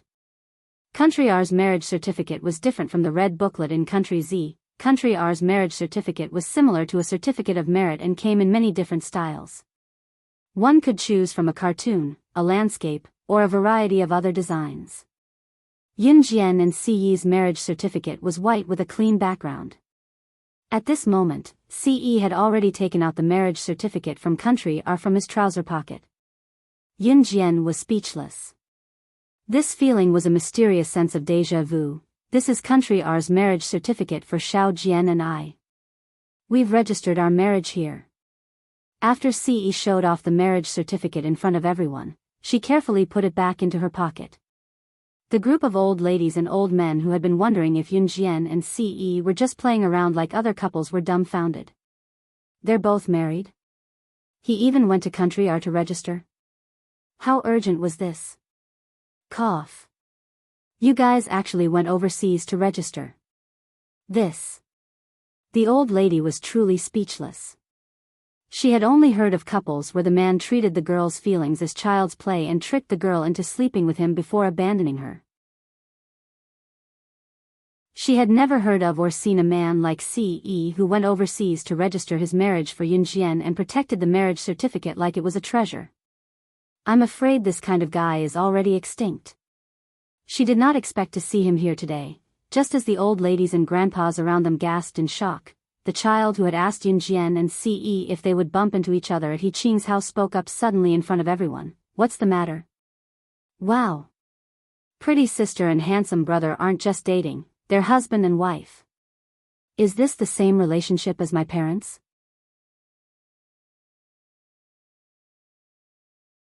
Chapter 1812. The child's voice was very loud and clear. It was as if he had been called out by the teacher in class. He was full of confidence and vigor that only children of this age would have. However, as soon as the child finished speaking, the old lady and old lady sitting around, including the middle-aged man and woman, He Qing, and Zhang Xiaofeng, who came out with him, froze. This kind of thing, it was enough for everyone to keep it to themselves. However, it was the first time something like this was said in front of so many people. Everyone around them couldn't help but blush, not to mention Yin Jian and Ce. Although Yin Jian looked extremely calm on the outside, her rosy cheeks were enough to express her current awkwardness. Ce, on the other hand, held Yin Jian's hand without blushing or skipping a beat. It was as if he was the most shameless person in the universe. He was probably the most shameless person in the world. The only reason he received this award was because of her. Cough, cough, cough. Little gang, your mom just came out to look for you. It's time for dinner. Your mom is calling you home for dinner. Just as the child, who didn't know what he said wrong, looked around innocently, an elderly woman coughed twice to ease the awkwardness. Then, she spoke to the child. The child's name was Fu Gang. The people of Jinda village had either He or Fu as their surname. Most of the people in Jinda village had these two surnames, except for the women who married from other villages, such as old woman Lu. Ah. My mom is calling me home for dinner. I have to hurry back. There's fish at home today. The child named Fu Gang patted his head and didn't care about what he said just now. He ran down a small path and disappeared in front of everyone's eyes as fast as he could. He Qing, dinner hasn't been served yet, right? Hurry, hurry, hurry. He's a guest. It's already so late. Aren't you going to bring the guest home for dinner? The elderly woman, who spoke to ease the awkward atmosphere, quickly turned to He Qing and tried to dissolve the awkward atmosphere completely. Hey! Hey! Cindy, my friend, come home with me for dinner. The food at home is ready. He Qing immediately realized that old Madame Yang was trying to ease the tension for him. He gave old Madame Yang a grateful look and said to Yun Jian and Ce. They had already taken out their marriage certificate and said everything that needed to be said. Even the things that shouldn't have been said were clear in their hearts. Yun Jian's small hand tightly grasped his large palm. Ce didn't say anything else that would shock the world. Then, Yun Jian and Ce followed He Qing back home. He Qing quickly served the dishes. There was no one else at home. He Qing's daughter, Chen Sini's mother, He Xia, had married into Longmen City. He Qing had two sons. The eldest, He Yong, had good grades and became an official after graduation, settling down in Longmen City. The second son, He Lei, was not as well off as his eldest brother. He was currently working hard in Longmen City with his wife, so he left his child, He Dongdong, in Jingdazhen and asked his old father, He Qing, to take care of her. Therefore, there were only He Qing and He Dongdong in He Qing's house. All the dishes were served and placed on the square table. Yun Jian and Ce sat together, Zhang Xiaofeng and Chen Sini sat together, while He Qing and He Dongdong sat together. Old Master He Qing's cooking was not particularly tasty, but Yun Jian enjoyed it. Halfway through the meal, He Dongdong suddenly shook her head and looked at Yun Jian and Ce, then at Chen Sini and Zhang Xiaofeng. It's Friday tomorrow. My friends' brothers and sisters are back from school. They said they're bringing everyone to the back of the mountain to shoot birds with slingshots. There's also a fishing and prawn competition. We'll barbecue and eat together. Brothers and sisters, can you guys go with Dongdong to play with everyone? He Dongdong asked as she looked at Chen Sini and Zhang Xiaofeng with anticipation, then at Yun Jian and Ce. Sure, but you'll have to let the three of them play with you. I'll watch from the side, I can't do strenuous exercise. Chen Sini waved with a smile and looked at Zhang Xiaofeng before her gaze finally landed on Yun Jian. Her brain had just healed from the rupture, so she could not even jump and had to walk slowly. Jian, I'll leave it to you. Chen Sini stuck her tongue out at Yun Jian. Chapter 18:13. After dinner and a stroll, Yunjian and Ce went to bed early. There were not many rooms in Hiqing's house, but there was still room for each of them.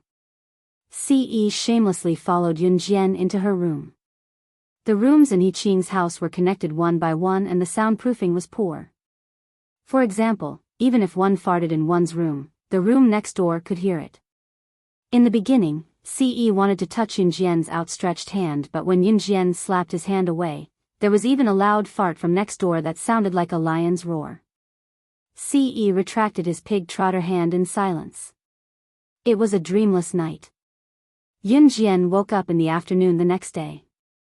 For some reason, she slept especially well last night and only woke up in the afternoon. When she woke up, Yunjian could feel Ce's hand resting on the back of her head as if it had been there for the whole night. She did not know when his hand had started to cushion the back of her head. Tilting her head slightly, she could see his bright and deep eyes. They were very good-looking. Ce woke up at 5 or 6 in the morning, but he did not wake Yunjian up. He kept his hand on the back of her head so that she could lean against it comfortably and stared at her for 5 to 6 hours straight. It was as if he was not tired at all. Jia. Brother. Wake up. Let's go catch some birds. They're already at the back of the mountain, we're the only ones left. At this moment, there was the sound of someone knocking on the door, and Dongdong's tender voice came through the door. Them naturally referred to Dongdong's group of brats and friends, including their brothers and sisters. It was Saturday today and yesterday was Friday. Many young boys and girls who were around the same age as Yunjian and Ce who went to school outside came back to Jinda village from town or Longmen city. Yunjian and Ce had not gone far from Jinda village, so they did not run into them. The group woke up early this morning and went to the back of the mountain to compete in shooting birds with slingshots. Yunjian and Ce slept until noon when Dongdong woke them up. Zhang Xiaofeng and Chen Sini had already gone to the back of the mountain. After Yunjian and Ce woke up and ate the breakfast Hiqing had left for them, they followed Dongdong to the back of the mountain. The back of the mountain was a place with trees and empty land. The scenery here was beautiful. Millet was scattered all around the mountain. Millet was the favorite food of birds. Since the back of the mountain was scattered with millet, the birds would automatically come over to eat it. When Yunjian and Ce were brought here, they saw the group of children they saw yesterday as well as their brothers and sisters. Seeing Yunjian and Ce, the young boys and girls around them took a few extra glances at Yunjian and Ce due to their outstanding looks. Wow, it's the pretty sister and handsome brother from yesterday. When Fu Gang saw Yunjian and Ce, he pulled a rather handsome boy who was about 1.75 meters in height over. Fu Gang pointed at Yunjian and Ce and told the boy, "Brother, they're the brother and sister I met yesterday." Fu Gang wanted to say something shocking, but Zhang Xiaofeng was one step ahead of everyone else. He walked over from the side and interrupted Fu Gang before he could say anything shocking again. Cough, cough, cough. Hello, I'm Zhang Xiaofeng. This is my cousin, Chen Sini. This is my master, Yunjian. He's my brother, Ce. Zhang Xiaofeng took the initiative to extend his hand to Fu Gang's brother and introduce them to him. This also prevented Fu Gang from saying bump into each other. I'm Fu Xian. Fu Gang's brother nodded politely at Zhang Xiaofeng. After a pause, Fu Xian looked at Yunjian and the others and asked, "Are you guys here to hunt birds too?" "Yeah, that's right." Zhang Xiaofeng rubbed his head and chuckled. "You guys are city dwellers from the city? No wonder you guys look so delicate. You don't know how to shoot birds, right?" At this moment, a girl walked over. She looked to be about 17 or 18 years old. Her face was a little dark, her skin was dry, and her nose was big. She wasn't pretty at all. The girl walked over and gave Chen Sini and Yunjian a few glances. When she saw that Chen Sini and Yunjian were pretty and their skin was fair and tender, she sniffled and said. However, she was secretly criticizing them in her heart. What's wrong with city dwellers? So what if they're pretty? Look at how delicate they are. They probably haven't even seen a slingshot before, right? What's the use of it? After she finished speaking, the girl glanced at Yunjian and Chenxini. Then, she pointed at Fu Xian and said to Yunjian and Chenxini, "Brother, you guys are here."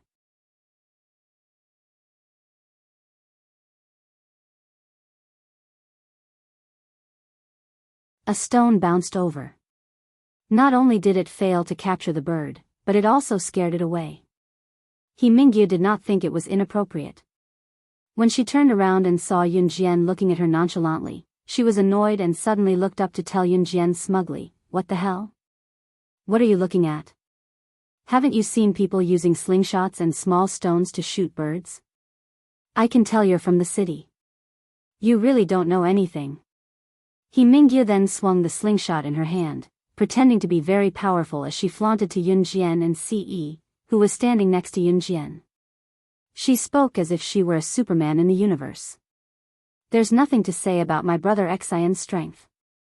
He's not someone your delicate city dwellers can compare to."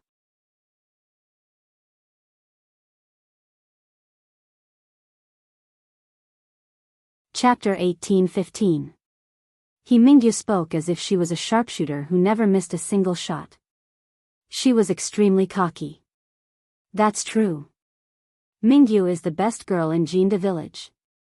Fu Xian's hit rate is 5 times out of 10, while Mingyu's hit rate is 1 time out of 10. A boy who was about the same age as he Mingyu and Fu Xian walked over and said honestly. He even rubbed his head and smiled a little embarrassedly. What the boy said was the truth.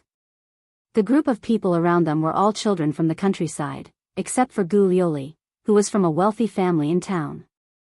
Children from the countryside were still wild and could run, like he Mingyu. She was tan because she was exposed to the sun every day. Children from the countryside were wild, and the birds in the countryside were wild as well. Over the years, people had gained experience in catching birds. And the more birds were caught, the more experienced they became when it came to stealing millet and running away. Whether it was Fu Xian or he Mingyu, they hadn't spent all their time studying how to catch birds since they were young. To have such a hit rate, in addition to their age, they were already the best among the younger generation. I don't need you to tell me that I'm also the best among the girls. And she was a perfect match for Fu Xian. He Mingyu glared at Gu Lioli, then turned her arrogant head towards Yunjian. She seemed to be saying, "How is it? Do you know how good I am now?" The corners of Zhang Xiaofeng's lips twitched. He was so disgusted by he Mingyu's ugly mouth that he almost vomited. "Dong Dong, go play with your little friends." Zhang Xiaofeng handed the slingshot to he Dong Dong, then turned to look at Yunjian. "Master, we haven't trained today. Why don't we run 10 laps around this mountain? There's a foul smell here. I can't King stand it." Zhang Xiaofeng was quite vicious. Although he didn't mention any names, anyone with a discerning eye could tell that he was talking about he Mingyu. He Mingyu's face instantly darkened. He Mingyu suddenly rolled her eyes. She accidentally heard Zhang Xiaofeng call Yunjian master, so she opened her mouth and spat at Yunjian. "Ha ha ha, what master? You're actually taking in disciples." Did he think that he was some kind of expert? Learning how to take in disciples? Ha ha ha. I'm dying of laughter. A woman from the city like you, what skills do you have to teach your disciple? I advise you to go home, take a piss, and look at yourself. When he Mingyu started speaking, Ce pulled Yunjian into his arms and retreated 5 meters away from he Mingyu, so that he Mingyu's spit didn't hit Yunjian and Ce. When he Mingyu spoke up to this point, Ce's face turned cold and he frowned. He directly interrupted he Mingyu, "Don't you dare say anything bad about my woman again." Ce's words carried absolute pressure. He Mingyu didn't know why, but he actually shrank back in fear and didn't dare to speak. Go run 20 laps around the mountain. After that, I'll teach you how to use the butterfly knife. Yunjian glanced at Zhang Xiaofeng and said. After learning from Yunjian for so long, Zhang Xiaofeng really wanted to learn how to use the butterfly knife nimbly from Yunjian. When he heard Yunjian's words, Zhang Xiaofeng widened his eyes and asked Yunjian, "Master, really?" I'll run right now." After saying that, he disappeared without a trace. Tisk, he's pretty good at acting. He Mingyu didn't dare to speak in front of Ce, but when he saw Yunjian's expression, he couldn't help but mutter. Zhang Xiaofeng's stamina was getting better and better. After an hour, he finished running 20 laps around the mountain. During this hour, Yunjian couldn't help but sneer as she watched He Mingyu hit the birdie once out of 10 times. "Master, I'm done running." Zhang Xiaofeng panted heavily and wiped away his sweat. He didn't collapse to the ground like ordinary people after running for so long. He Mingyu watched as Yunjian took out the butterfly knife from his pants pocket and laughed coldly. "You're just deliberately mystifying things." Gu Liuli also looked over and chuckled softly. On the other side, Yunjian took out the butterfly knife and swung it twice, then said to Zhang Xiaofeng, "The butterfly knife is nimble. If you want to throw it, you have to fully grasp its structure and how to use it." Just as she said this, Yunjian's eyes suddenly narrowed. The people around them, including He Mingyu, Gu Liuli, and Fu Xian, were all slightly startled. They saw Yunjian suddenly throw the butterfly knife.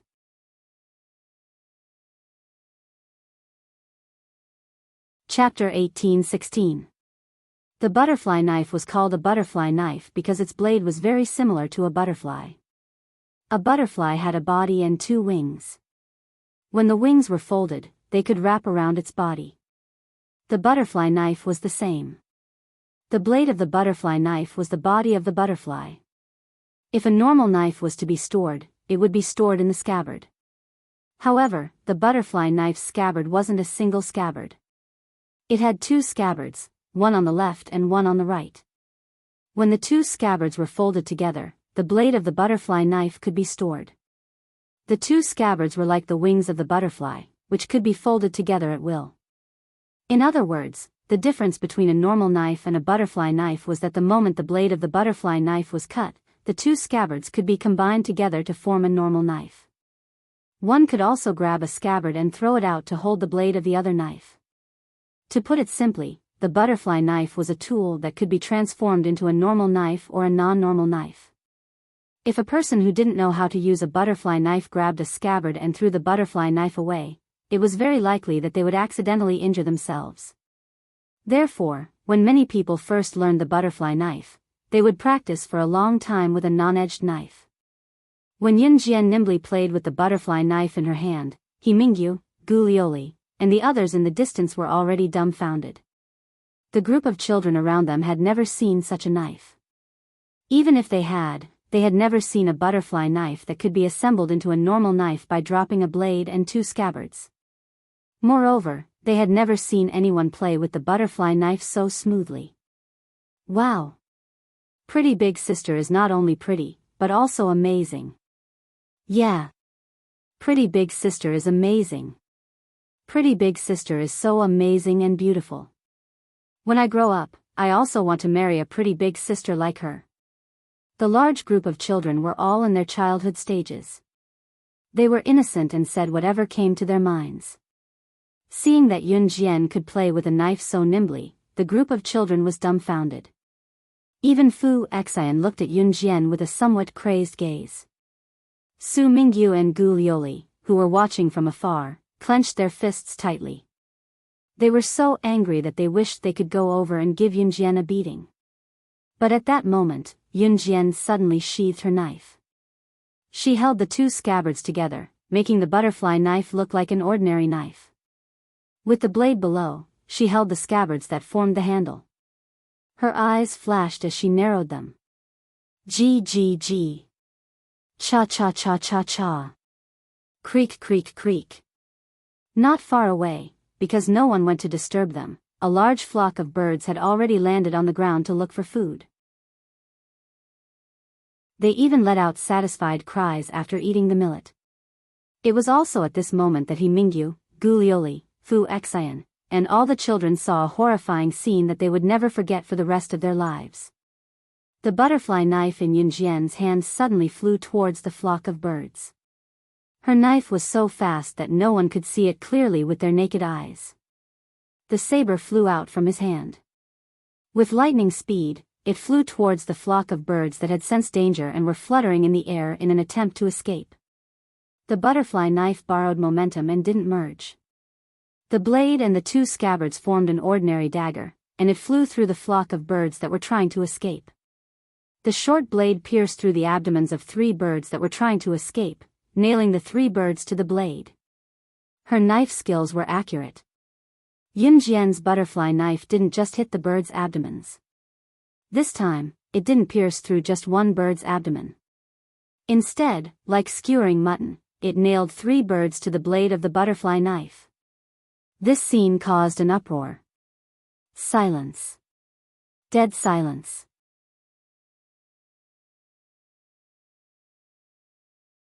Chapter 18:17. The knife pierced through the abdomen of 3 birds in a row. Yunjian's knife skills were so accurate that it frightened and horrified everyone present. He Mingyu and Gu Lioli were already scared beyond recognition by Yunjian's move. They couldn't say a word for a long time, and even their minds were blank. The group of friends around them were the same. In the end, it was Fu Xian who broke the silence.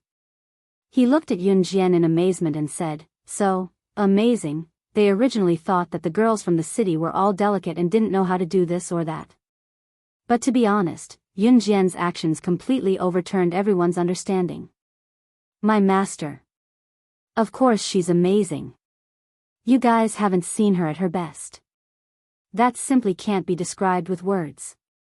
Zhang Xiaofeng glared back at the people who had mocked Yunjian, then said smugly, "Follow the knife with your eyes. When you use the knife, you have to use your voice to listen for the position of the target you want to hunt. You're a beginner now, so you have to familiarize yourself with the butterfly knife first. When you're so familiar with it that you can use it nimbly with your eyes closed, you'll be able to do it even without using your eyes." Just as Zhang Xiaofeng finished speaking, Yunjian's voice was immediately heard. Hearing this, Zhang Xiaofeng very seriously committed Yunjian's words to memory. Perhaps it was because Zhang Xiaofeng and Chen Sini treated Yunjian well, but Ce interrupted Zhang Xiaofeng and said, "If you need anything, you can ask me." There were only a few people in the world who could receive such words from Ce. Zhang Xiaofeng naturally knew that this grandmaster of his was a very mysterious person. For him to say such words, it was clear that he treated him well. Zhang Xiaofeng was about to call him Big Brother C, but he unconsciously called him by the wrong name. Zhang Xiaofeng very emotionally shouted to Ce, "Thank you, Grandmaster." After saying this, Zhang Xiaofeng suddenly realized that he had called him by the wrong name. F***ck. He was an idiot, he called out the wrong name. Didn't Grandmaster call Ce old? Just as Zhang Xiaofeng was about to correct himself, he saw Ce who had his arm around Yunjian curl his lips into a faint smile. His nonchalant face that looked like nothing in the world could catch his eye broke into a faint smile. Was he seeing things? Ce actually liked the way he addressed her? Zhang Xiaofeng felt that he had to address her a lot more. Oh. Which family did this child come from? He actually managed to hit 3 birds with a single blade. Our Jinda village's children are getting better at catching birds. He's so different from these kids from the city. At this moment, the voice of the old woman Lu, the grandmother of the little girl who had run home crying yesterday, could be heard. Not far away, old lady Lu was carrying her granddaughter and walking over while talking to him. Old woman Lu wanted her granddaughter to play with everyone. She had just arrived at the back of the mountain when she didn't expect to see the 3 birds hit by the blade. Seeing that Yunjian and the others were here, she wanted to boast about the prowess of her Jinda village's people. Granny, she was the one who hit these 3 birds with a single blade. Just as old woman Lu was feeling smug, Fu Xian's voice suddenly rang out. He pointed at Yunjian, who was not far away. Hearing this, old woman Lu's expression immediately froze. What? She was the one who had thrown out the dagger of the 3 little birds. Wasn't she just a useless little girl from the city? How could she have such an ability? Just as old woman Lu was holding her granddaughter in shock, Yunjian and Ce suddenly felt that something was amiss around them. In the next second, she exchanged glances with Ce and walked towards the back of the mountain. "Hey, where are you guys going?" Seeing this, Fu Xian, He Mingyu, Gu Lioli, and the others were all stunned. Then, they followed Yunjian and Ce's footsteps. Because Chen Sini was there, Zhang Xiaofeng was suspicious and didn't follow. After walking for about 5 minutes towards the back of the mountain, Yunjian suddenly gestured to the group of people behind her. He Mingyu originally wanted to curse at Yunjian. "What are you trying to do now?" But for some reason, when Yunjian gestured, she didn't immediately react and was about to speak. Just as He Mingyu reacted and was about to speak, the group of people who walked overheard a few whispers. "I heard that there's a treasure buried in the back of the mountain in Jinda village. Is this true or not?" "It's definitely true. I'm guessing it's near this mountain. I heard that even the residents of Jinda village don't know about this. Recently, many outsiders have come to Jinda village. Isn't it because they want to snatch this treasure? Now, the back of the mountain is filled with people from all walks of life. We could meet this group of people at any time."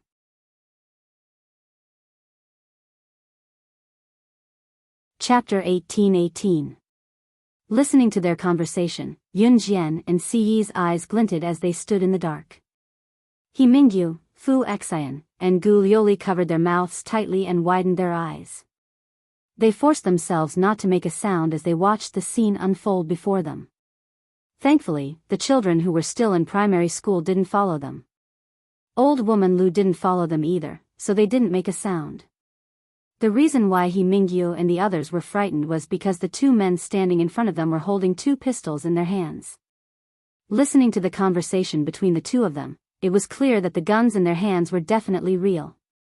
Just as they finished their conversation, a tall and sturdy figure suddenly darted out from the bushes. The two men were tall and thin. With their backs facing Yunjian, Ce, and the rest, one of them shouted at the tall and sturdy figure, "Lu Hua, how is it? Is boss here?" "No, boss said the information was wrong. There's no treasure in this godforsaken place behind Jinda village. Let's hurry up and leave. It's all AF** King Bluff." The man named Lu Hua waved at the two tall and thin men. His movements were very light and quiet, but Yunjian, Ce, and the rest, who were hiding in the dark, heard him clearly. Hearing that the information was wrong, the two tall and thin men cursed in a low voice and left. It was as if the scene before them was a joke. It was only after the 3 men were far away that Yunjian and her friend started to head back. Are the guns in their hands real guns?" He Mingyu trembled for a while before he managed to ask the question he wanted to ask. When they saw Yunjian and Ce walking towards them, He Mingyu and the rest followed them without a second thought. He Mingyu followed them with the intention of figuring out what Yunjian was up to. However, on the way back, she was trembling all over and couldn't stop asking in a trembling voice. "If you want to know whether it's real or not, you can just chase after them and ask them." Yunjian smiled coldly. If Yunjian had said this before, He Mingyu would probably have retorted. However, He Mingyu was too afraid to say a word now. When they returned to the back of the mountain where they hunted birds, although He Mingyu and the rest were afraid, they didn't mention a word about what had just happened. Fortunately, those who went were around Yunjian's age. Because they had seen an extremely terrifying scene, no one mentioned what had just happened. When they returned to the back of the mountain, they didn't have the mood to continue hunting birds with their slingshots. They all found an excuse to go home. When it was past 6 in the evening, the sun was about to set and the afterglow of the sky was slowly blooming. Dinner had yet to be served. He Qing did not make dinner in time either. After he came back from outside, he hurriedly called Yunjian, Ce, Chen Sini, and Zhang Xiaofeng into the house. "Sini, I've called. Your family's car will be here to take you back to Longmen City later," He Qing said, looking flustered. "Go home? Grandpa, we've just arrived yesterday. Why do we have to go back?" Chen Sini was shocked and confused. He Qing kept quiet for 2 seconds before he suddenly glanced at Yunjian and Ce. Finally, as if he had made a decision, he walked to the door and looked around. Seeing that there was no one there, he closed the door and turned to speak to everyone sternly. He looked at Yunjian and Ce first. Cindy has told me before that one of you is her best friend and the other is her best friend's man. It's believable. I won't keep this a secret from all of you. As he spoke, He Qing looked at the group and sighed. A lot of foreigners have come to Jinda village recently. I don't know if you guys know that there's a lot of foreigners coming to the back of the mountain recently, saying that they're here to look for treasure. Yunjian's deep eyes narrowed when she heard that. He Qing's solemn voice continued, they've been looking for treasure in the back of the mountain but to no avail. Some of them have gone back while some are still unwilling to give up. I heard that a group of people have come recently. They're world-class bigwigs and they even have guns with them. I heard from someone at the village entrance just now that they won't leave until they get their hands on the treasure. They're even going from house to house to search for the treasure they want. As he spoke, He Qing hurried to his bed and bent under it to lift up a piece of floorboard under the bed to take out an ancient box. He Qing went over and shoved the box into Chen Sini's arms before he told Chen Sini and the rest anxiously, brother, you're here.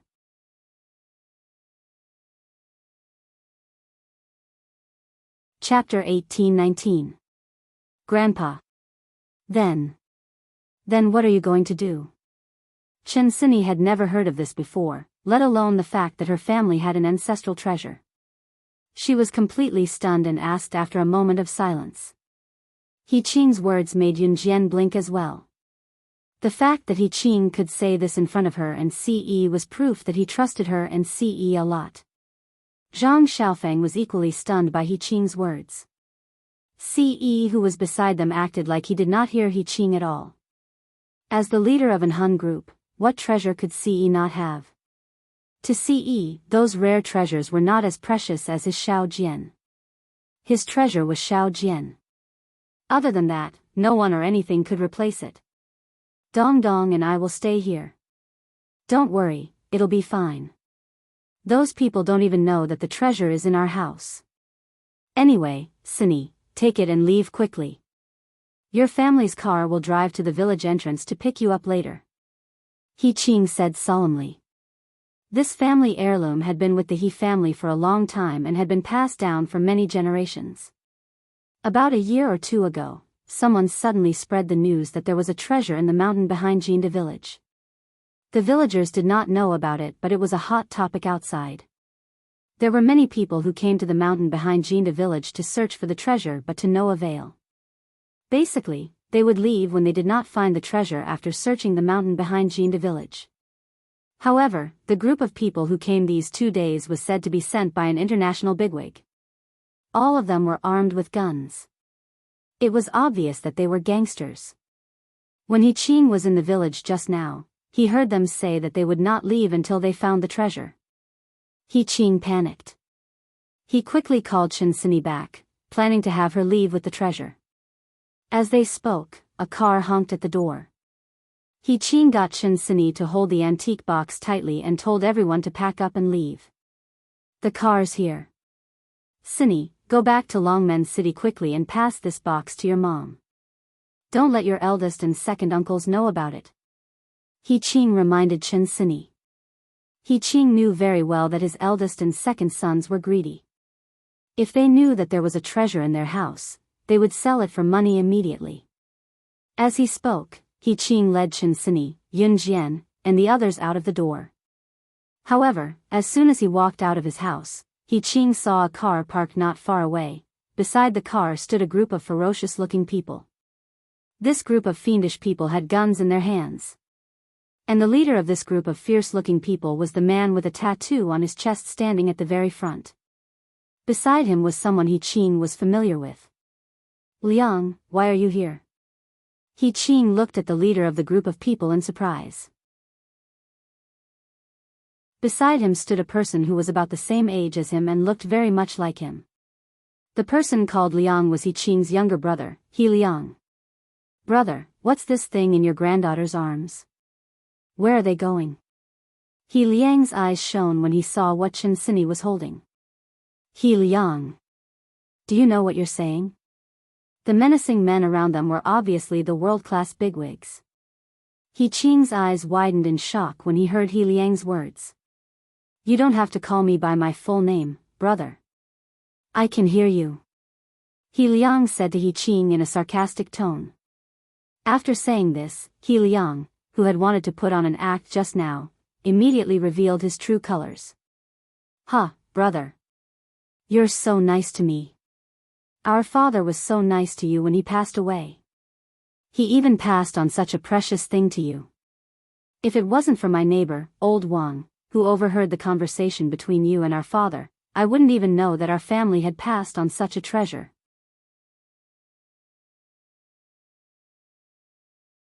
Chapter 18:20. He Qing's old father had already passed away. Before he passed away, he gave the family heirloom to He Qing and told He Qing to pass it on. When it came to family heirlooms, some people would think about how to sell it for money. Others would want to pass it on even if they starved to death. Of course, there were very few people who could do the latter. He Qing was one of them. He Qing's old father had long seen through his other son, He Liang's character. That was why He Qing's old father gave the family heirloom to He Qing. At this moment, after hearing He Liang's words, He Qing suddenly thought of something. His finger trembled as he pointed at the group of ferocious-looking people and said loudly, Liang, could it be that these people, were you the one who called them here? His own younger brother had betrayed him. He Qing didn't know how to describe this feeling. My brother, don't look as if you were the one who suffered a great loss. When that old man gave you the family heirloom, did he remember that I was his son too? I don't mind telling you. I was also the one who spread the news about the family heirloom in Jinda village. He Liang's face made Chen Sini and Zhang Xiaofeng feel nauseous. There was a glint in Yunjian's eyes. Siyi's arm around her waist never loosened. You. He Liang's words made He Qing's expression change.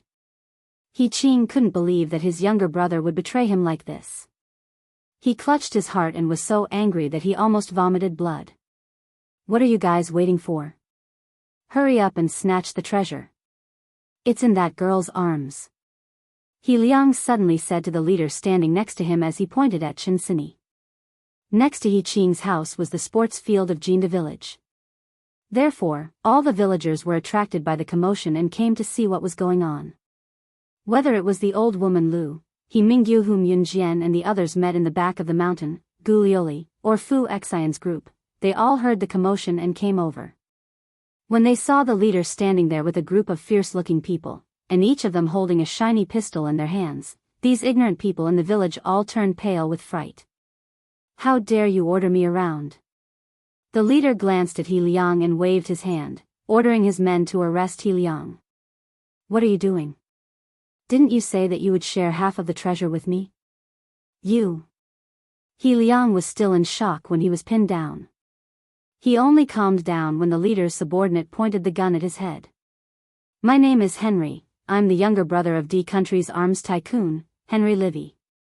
Old man, if you know what's good for you, you'd better hand it over, or else, the leader said as he twirled the pistol in his hand. The scene of He Liang betraying He Qing and Henriquez betraying He Liang made everyone tremble in fear, not daring to utter a single word. Looking at the shiny pistols, He Qing clenched his fist. He didn't expect that in the end, the one who ruined his family's heirloom was his own brother. Old man, give it to me. Otherwise, I'll kill you. Henriquez saw that He Qing didn't take out the treasure, so he grabbed the gun and pointed it at He Qing's head. I won't give it to you. Just when everyone thought that He Qing would not be able to protect his family's heirloom, a beautiful female voice rang out. Yunjian quietly took the antique box from Chen Sini and held it in her hand. She crossed her arms and looked at Henriquez in front of everyone as she said those words. What did you say? Give it to me. Henriquez heard Yunjian's words and angrily pointed the gun at Yunjian as he roared. The gun was actually pointed at Yunjian's head. She just provoked Henriquez, who had a gun in his hand. Was she looking for death? The surrounding residents of Jinda village, including Fu Xian, He Mingyu, and the others, all took a deep breath. They were so scared that their faces turned extremely pale. Old woman Lu was so scared that her legs were paralyzed. Just when Henriquez was overbearing, a gunshot sounded. Without giving anyone a chance to react, this shot was aimed at Henriquez's wrist that was pointing the gun at Yunjian's head. The bullet flew into Henriquez's wrist at a speed that he couldn't react to at all. The nerves in Henriquez's wrist were destroyed on the spot. The gun in his hand that was pointing at Yunjian's head fell to the ground unconsciously. No one could see who fired the gun. When everyone looked in the direction of the frightening bullet, they saw a shiny silver gun appear in Si Yi's right hand while holding Yunjian's waist. In terms of shooting skills, Si Yi was invincible in this world. With a dark expression, Si Yi looked at Henriquez without a change in his expression. After he shot Henriquez's wrist in a swift motion that no one knew when he had taken out his gun and shot, a voice so cold that it shocked everyone rang. It was directed at Henriquez.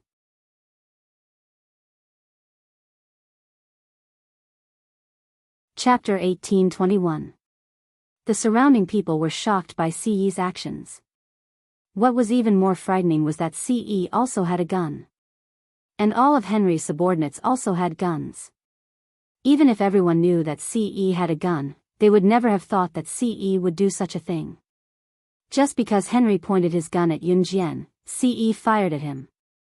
Not to mention Si Yi's marksmanship, just his actions alone were enough to show that he was disregarding his own life just to protect Yunjian. There were many girls present, and Si Yi was so handsome. When these girls saw this scene, they couldn't help but be tempted. Nowadays, how many boys would really disregard their own lives for the sake of the girl they liked? Just as everyone was thinking this, Henry, who had one of his wrists crippled, held his hand and roared, "You actually dared to shoot at me. Kill him. Kill them for me. After taking the treasures, don't leave a single one alive." Henry's tone was very agitated. It was the kind of furious roar that came from enduring the pain in his wrist. So what if Si Yi had a gun? He was only one person after all. The Jinda village residents standing in the distance were so frightened that their legs went soft. Henry had obviously suffered all kinds of knife and gun wounds in the past. How could he be ordinary in the black market? Although Henry was in great pain from Si Yi's attack, he could still endure it. Just as he growled, Henrius held his injured wrist. His eyes darted around, not looking at Yunjian closely just now. Now that he was looking at her delicate and beautiful face, he could see that she was delicate and pretty. She was more perfect than any girl he had ever ked. Henrius' eyes suddenly narrowed, and his lower body swelled. Perhaps because Si Yi dared to shoot at him and injure him, Henry wanted to take revenge.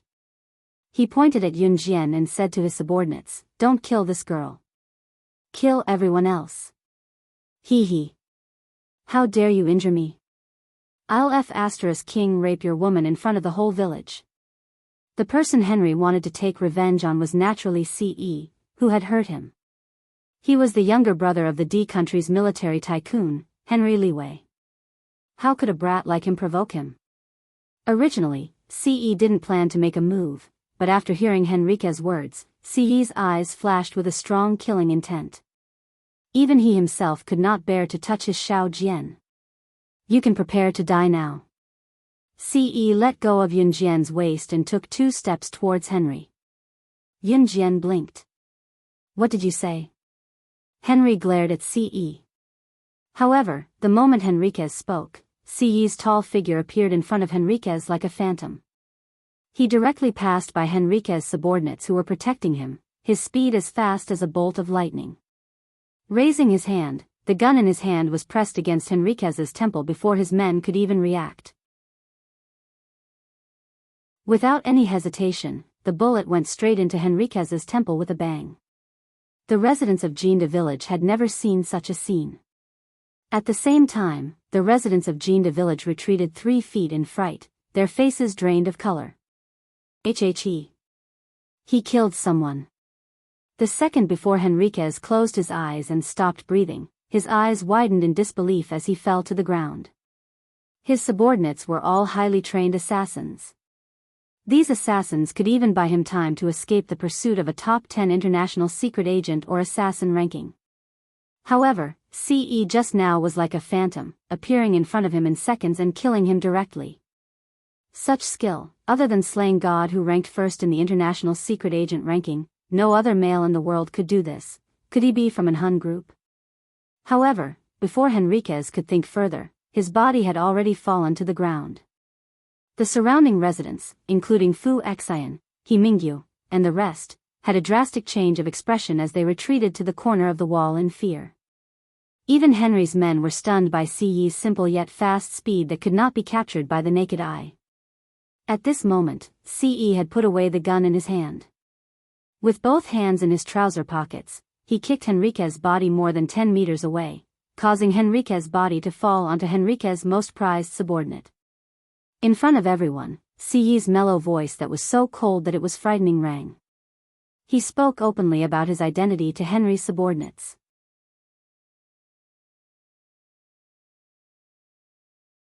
Chapter 1822. He's an Hun group. Henry's men were not as smart as Henry. Once they heard what CE said, they assumed that CE was from an Hun group. In the underworld, anyone who was related to an Hun group was terrifying. Therefore, these subordinates who wanted to avenge Henriquez were all frightened. In less than 3 minutes, they left the scene with Henry's body. Everything seemed to have returned to how it was before. The only thing left was the scene that reeked of gunpowder. There was also He Qing's younger brother, He Liang's battered body. Everyone stared at CE as if they had seen a ghost. The gazes from the people of Jinda village could no longer be described as horrifying. Murder. He actually killed someone. It was obvious that the people around them did not know about an Hun group. No one here knew the meaning of an Hun group. It's good that he's dead. That guy just now has killed a lot of people. He's an outlaw from Germany, coming to Country Z to provoke us. Does he really think that there's no one in Country Z? He deserves it. At this time, an old man knocked on the ground with his walking stick and said loudly. That's right. What's the big deal about him, a German, coming to Country Z to show off? That's right. The older generation had a deeper sense of patriotism, so when the old man finished speaking, the others around him agreed. Their voices were loud and clear. In the end, it became the group of old men shouting at CE, "Well done, young man. We support you." In the end, the matter was left unsettled. The people of Jinda village were almost harmed by Henry, who came to hunt for treasure because of He Liang. To prevent people from coming here to hunt for treasure, the first thing the village chief did was to deny He Liang's rumor that there was treasure in the mountain behind Jinda village. He Liang was left to He Qing to deal with. However, to prevent He Liang from coveting his family's heirloom, He Qing had Chen Sini bring it back to Longmen City quickly and pass it to Chen Sini's mother, He Xia. At this moment, Yun Jian and CE had also ended their short stay in the countryside and returned home. He had already given the Eternal Necklace, which he had captured from the international criminals, to Qin Yiru. Qin Yiru was already wearing it. On the third day of their return to Longmen City, Adam, who had just returned from a trip with Lan Su, booked a 5-star hotel in Longmen City and invited everyone inside, saying that he had something important to announce. Adam even called Shuang and Lin Wei, who were in an Hun organization, over. It was so lively that it was as if it was a joyous occasion. At the same time, Yun Jian was sitting at a dining table in this 5-star hotel, playing the mobile version of Snake that Qin Yu had introduced to her. The prototype of the Snake game was born in 1976. It first appeared on an arcade machine called Blockade. It was a 2-player game. Later, it was modified into a mobile version of Snake. However, mobile phones in this era could not touch the screen, so Yun Jian played with the keyboard on her phone. "How is it, Sister Jian? Is it fun?" Qin Yu asked Yun Jian after failing the challenge since CE was not around. "It's a so-so." Yun Jian's lips curled into a smile. "Wow, Sister Jian, this is your first time playing. How is the snake not dead even when it's so long? Qin Yu could not help exclaiming at Yunjian's proficiency in the game. Just as she said that, she saw Ce walking over from not far away. Qin Yu made way for him and Ce wrapped his arm around Yunjian. His handsome face went to Yunjian's side and asked softly, "Xiao Jian, what are you playing?" Yunjian pressed her lips together as Ce's words made her tingle. "Sister Jian's playing gluttonous snake." Qin Yu interjected out of the blue and ran off with a grin. Yunjian felt a little numb from Ce's breath beside her ear. Without looking up, she asked Ce, "Do you want to play?" "Sure." Ce did not hesitate at all. He knew that Xiao Jian was just asking, but his hand subconsciously took the phone from her. The moment he took the phone, his slender fingers deliberately held her small hand and caressed it for a full 3 minutes. Yunjian was speechless. Was he reaching out to take the phone or to caress her hand? Just as Ce refused to let go of Yunjian's soft hand, Xiao Yunju and the other two who were chasing each other around them stopped abruptly.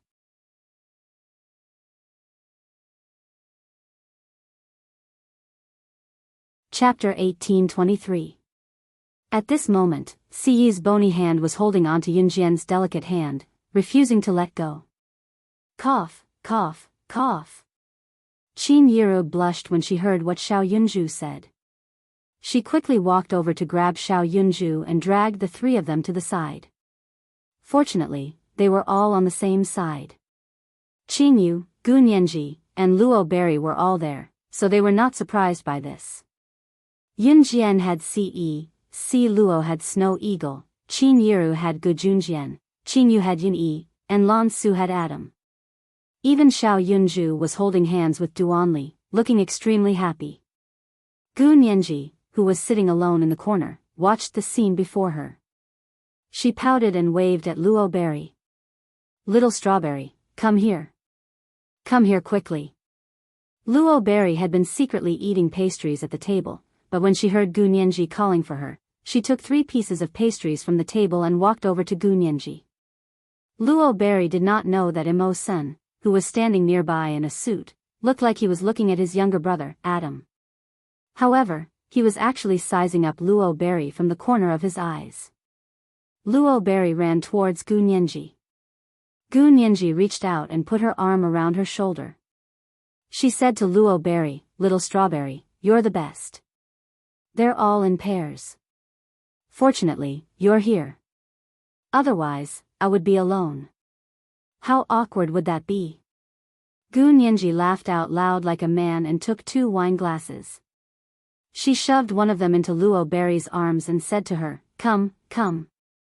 Come, come, come. To celebrate our friendship, cheers." Gu Nianji was from Yulong mainland, so she had a forthright aura. Luo Berry, on the other hand, was more delicate. She held the glass of wine and was stunned. Gu Nianji had been taking care of her when she was at Qin Yu's house, like a big sister. Luo Berry grinned at Gu Nianji as she thought about it. She took the glass of wine and clinked it with Gu Nianji's. Just as she was about to put the glass into her mouth, a very beautiful hand reached out and blocked Luo Berry's hand that was about to put the wine glass into her mouth. "She can't drink. I'll drink for her." A male voice that Luo may have been longing for sounded. The voice was very pleasant to the ears, and there was a hint of a cool breeze in his breath, making people feel refreshed. Mawson, who had been watching Adam the entire time and secretly glanced at Luo Berry from the corner of his eyes, couldn't help himself when he saw that Luo Berry was going to drink. He walked over and snatched the wine cup from Luo Berry's hand, downing all the wine in one gulp. Luo Berry was shocked by Immerse, who suddenly walked over. She was stunned and didn't react for a long time. You don't have to drink for me, I can drink." Just as Lockberry was about to explain, Immerse interrupted. "Drinking is bad for a girl's body. Don't drink in the future." After saying that, Immerse took away the wine glass in Rockberry's hand. Luo Berry was stunned. Gu Nianji, who was beside her, covered her mouth and snickered secretly behind Luo Berry's back. She thought to herself, "My little Strawberry, this is all I can do for you." Outsiders did not know that she, Gu Nianji, had a very proud title in Yulong mainland, matchmaker. At this moment, Adam suddenly wrapped his arm around Lan Su's waist in front of everyone and carefully walked over. From the looks of it, he seemed to be afraid that Lan Su would fall. Adam even announced the good news of his treat when he walked in front of everyone. He was going to be a father. That's right, Lan Su was pregnant. Out of the 3 leaders of Enhan, Shuang had the biggest reaction. He walked over to knock Adam's head and shouted, "You're going to be a father before me. I can't accept this." Emosen smirked and said to Adam, "We can discuss the wedding now. Mom and Dad are gone. I'm your brother. I'll definitely help you guys make this wedding a grand one." Lin Wei acted like he did not hear anything when he heard that. He did not feel anything.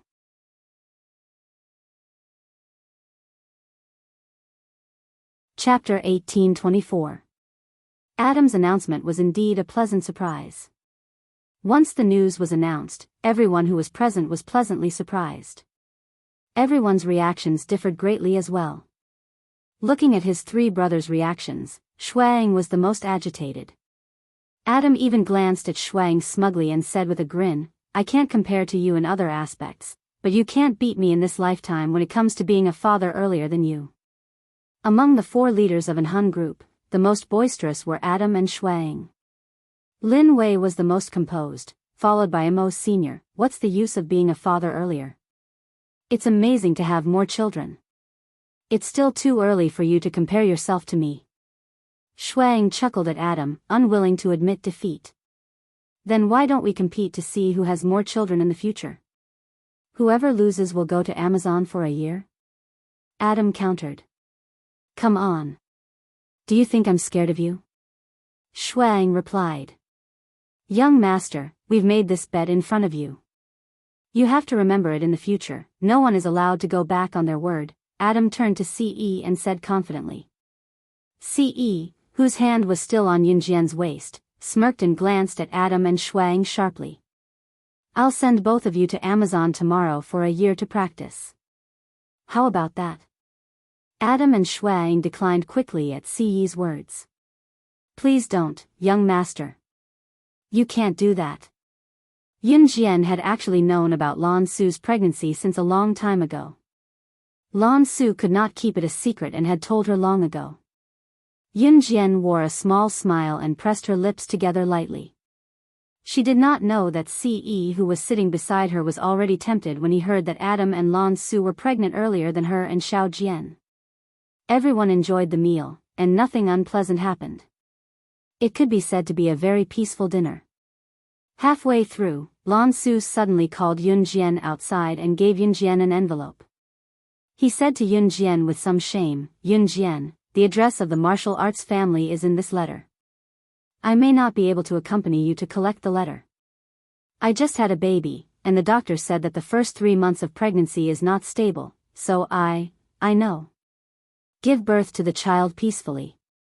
Whether it's the matters of the Yulong mainland or the matters here, you don't have to care about them until the child is born." Yunjian smiled and said to Lan Su. She, Lan Su, was originally the sorcerer god's #1 protector. Whether or not she could get married was up to the sorcerer god. Lan Su was very touched by Yunjian's words. Just as Yunjian finished her touching words, Yunjian opened her mouth again. "But after you give birth, you have to continue to work hard for me. At the very least, you have to earn a few billion back for me." This sentence sounded like she was using Lan Su, but Lan Su knew that Yunjian meant that she, Yunjian, would not give up on her even if she rested for a year. Lan Su was even more touched now. "All right, you can go in first," Yunjian said to Lan Su. Lan Su heard this and returned to the dining table. Yunjian held the envelope in her hand. Just as she stuffed the envelope into her trouser pocket, her phone beeped with a message notification. Beep. Yunjian opened the phone and clicked on the message. As soon as the message was opened, Yu Xiaoluo's message immediately popped up on the screen. "On November 15th, you will depart for the hunting school on time. Come to Min City Military Academy and meet up with the other 2 comrades. At that time, we will send you to the hunting school. You will stay in the hunting school for a year. You will stay at home for the next few days to prepare everything and wait for departure. On November 15th, Siyi's birthday was on November 11th, which meant that she could accompany him at the Enhun organization for 4 days.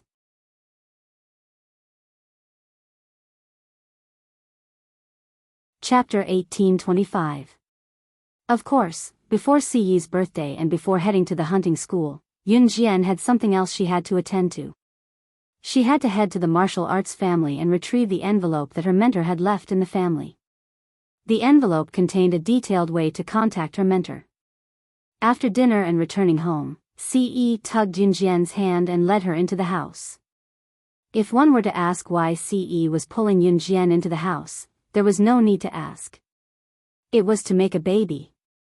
Once they entered the house, Ce pushed Yunjian against the door, using his tall and lean frame to press against her and speak to Yunjian in a numbing tone. Xiao Jian. Ce's action sent a shiver down Yunjian's spine. Pressing her lips together, she was about to speak when Ce stopped her. His thick breath choked her. The faint, pleasant scent made Yunjian wrap her arms around his neck and stand on her tiptoes to deliver a kiss. The kiss lasted for more than 10 minutes. Xiao Jian. Ce murmured softly by Yunjian's ear. The sound numbed Yunjian so much that she slumped against him. Just as Ce was about to unbutton Yunjian's shirt, Yunjian suddenly pressed his palm down. No, Xiao Jian, I'll be gentle, Ce murmured softly as he bent down beside her ear. No, I'm scared. Can we wait a little longer? Yunjian's eyes darted around as she found a random reason to tell Ce. Ce did not do anything else at that, but Yunjian could tell that he was disappointed. Yunjian felt guilty. She wanted to do it with him too, cough. But when she remembered that his birthday was coming up, Xiao Jian, you guys are walking so fast. Mom can't catch up to you. Qin Yi's voice came from downstairs. Yunjian quickly tidied herself up. Seeing that Ce did not move, she reached out to fasten a few buttons on Ce's chest. Feeling her small hands pressing on his chest, struggling to button it up, Ce grabbed her hands and bent down, his handsome face meeting her pretty and delicate face as he said, I'm sorry, but I'm sorry, but I'm sorry, I'm sorry. Xiao Jian, do you know how alluring you are right now? Ce's words made Yunjian blush. Other than him, there was no one else in this world who could make her, slaying God, the top secret agent in the international rankings, reveal such a girlish expression. Do it yourself. Yunjian gave up on helping Ce with the buttons and walked to the side. Ce could not help smirking when he saw Yunjian's behavior from behind. Was his Xiao Jian shy now? Ce strode forward and pulled Yunjian into his arms, pressing Yunjian against the door with her in his arms before lowering his head to murmur softly in her ear. Xiao Jian is the one who undid the buttons. She has to do it back. I'll let you go when she does it. Yunjian was bewildered by Ce's words. Let her go? While Yunjian did not know what Ce meant, Ce pressed himself against Yunjian and kissed her passionately.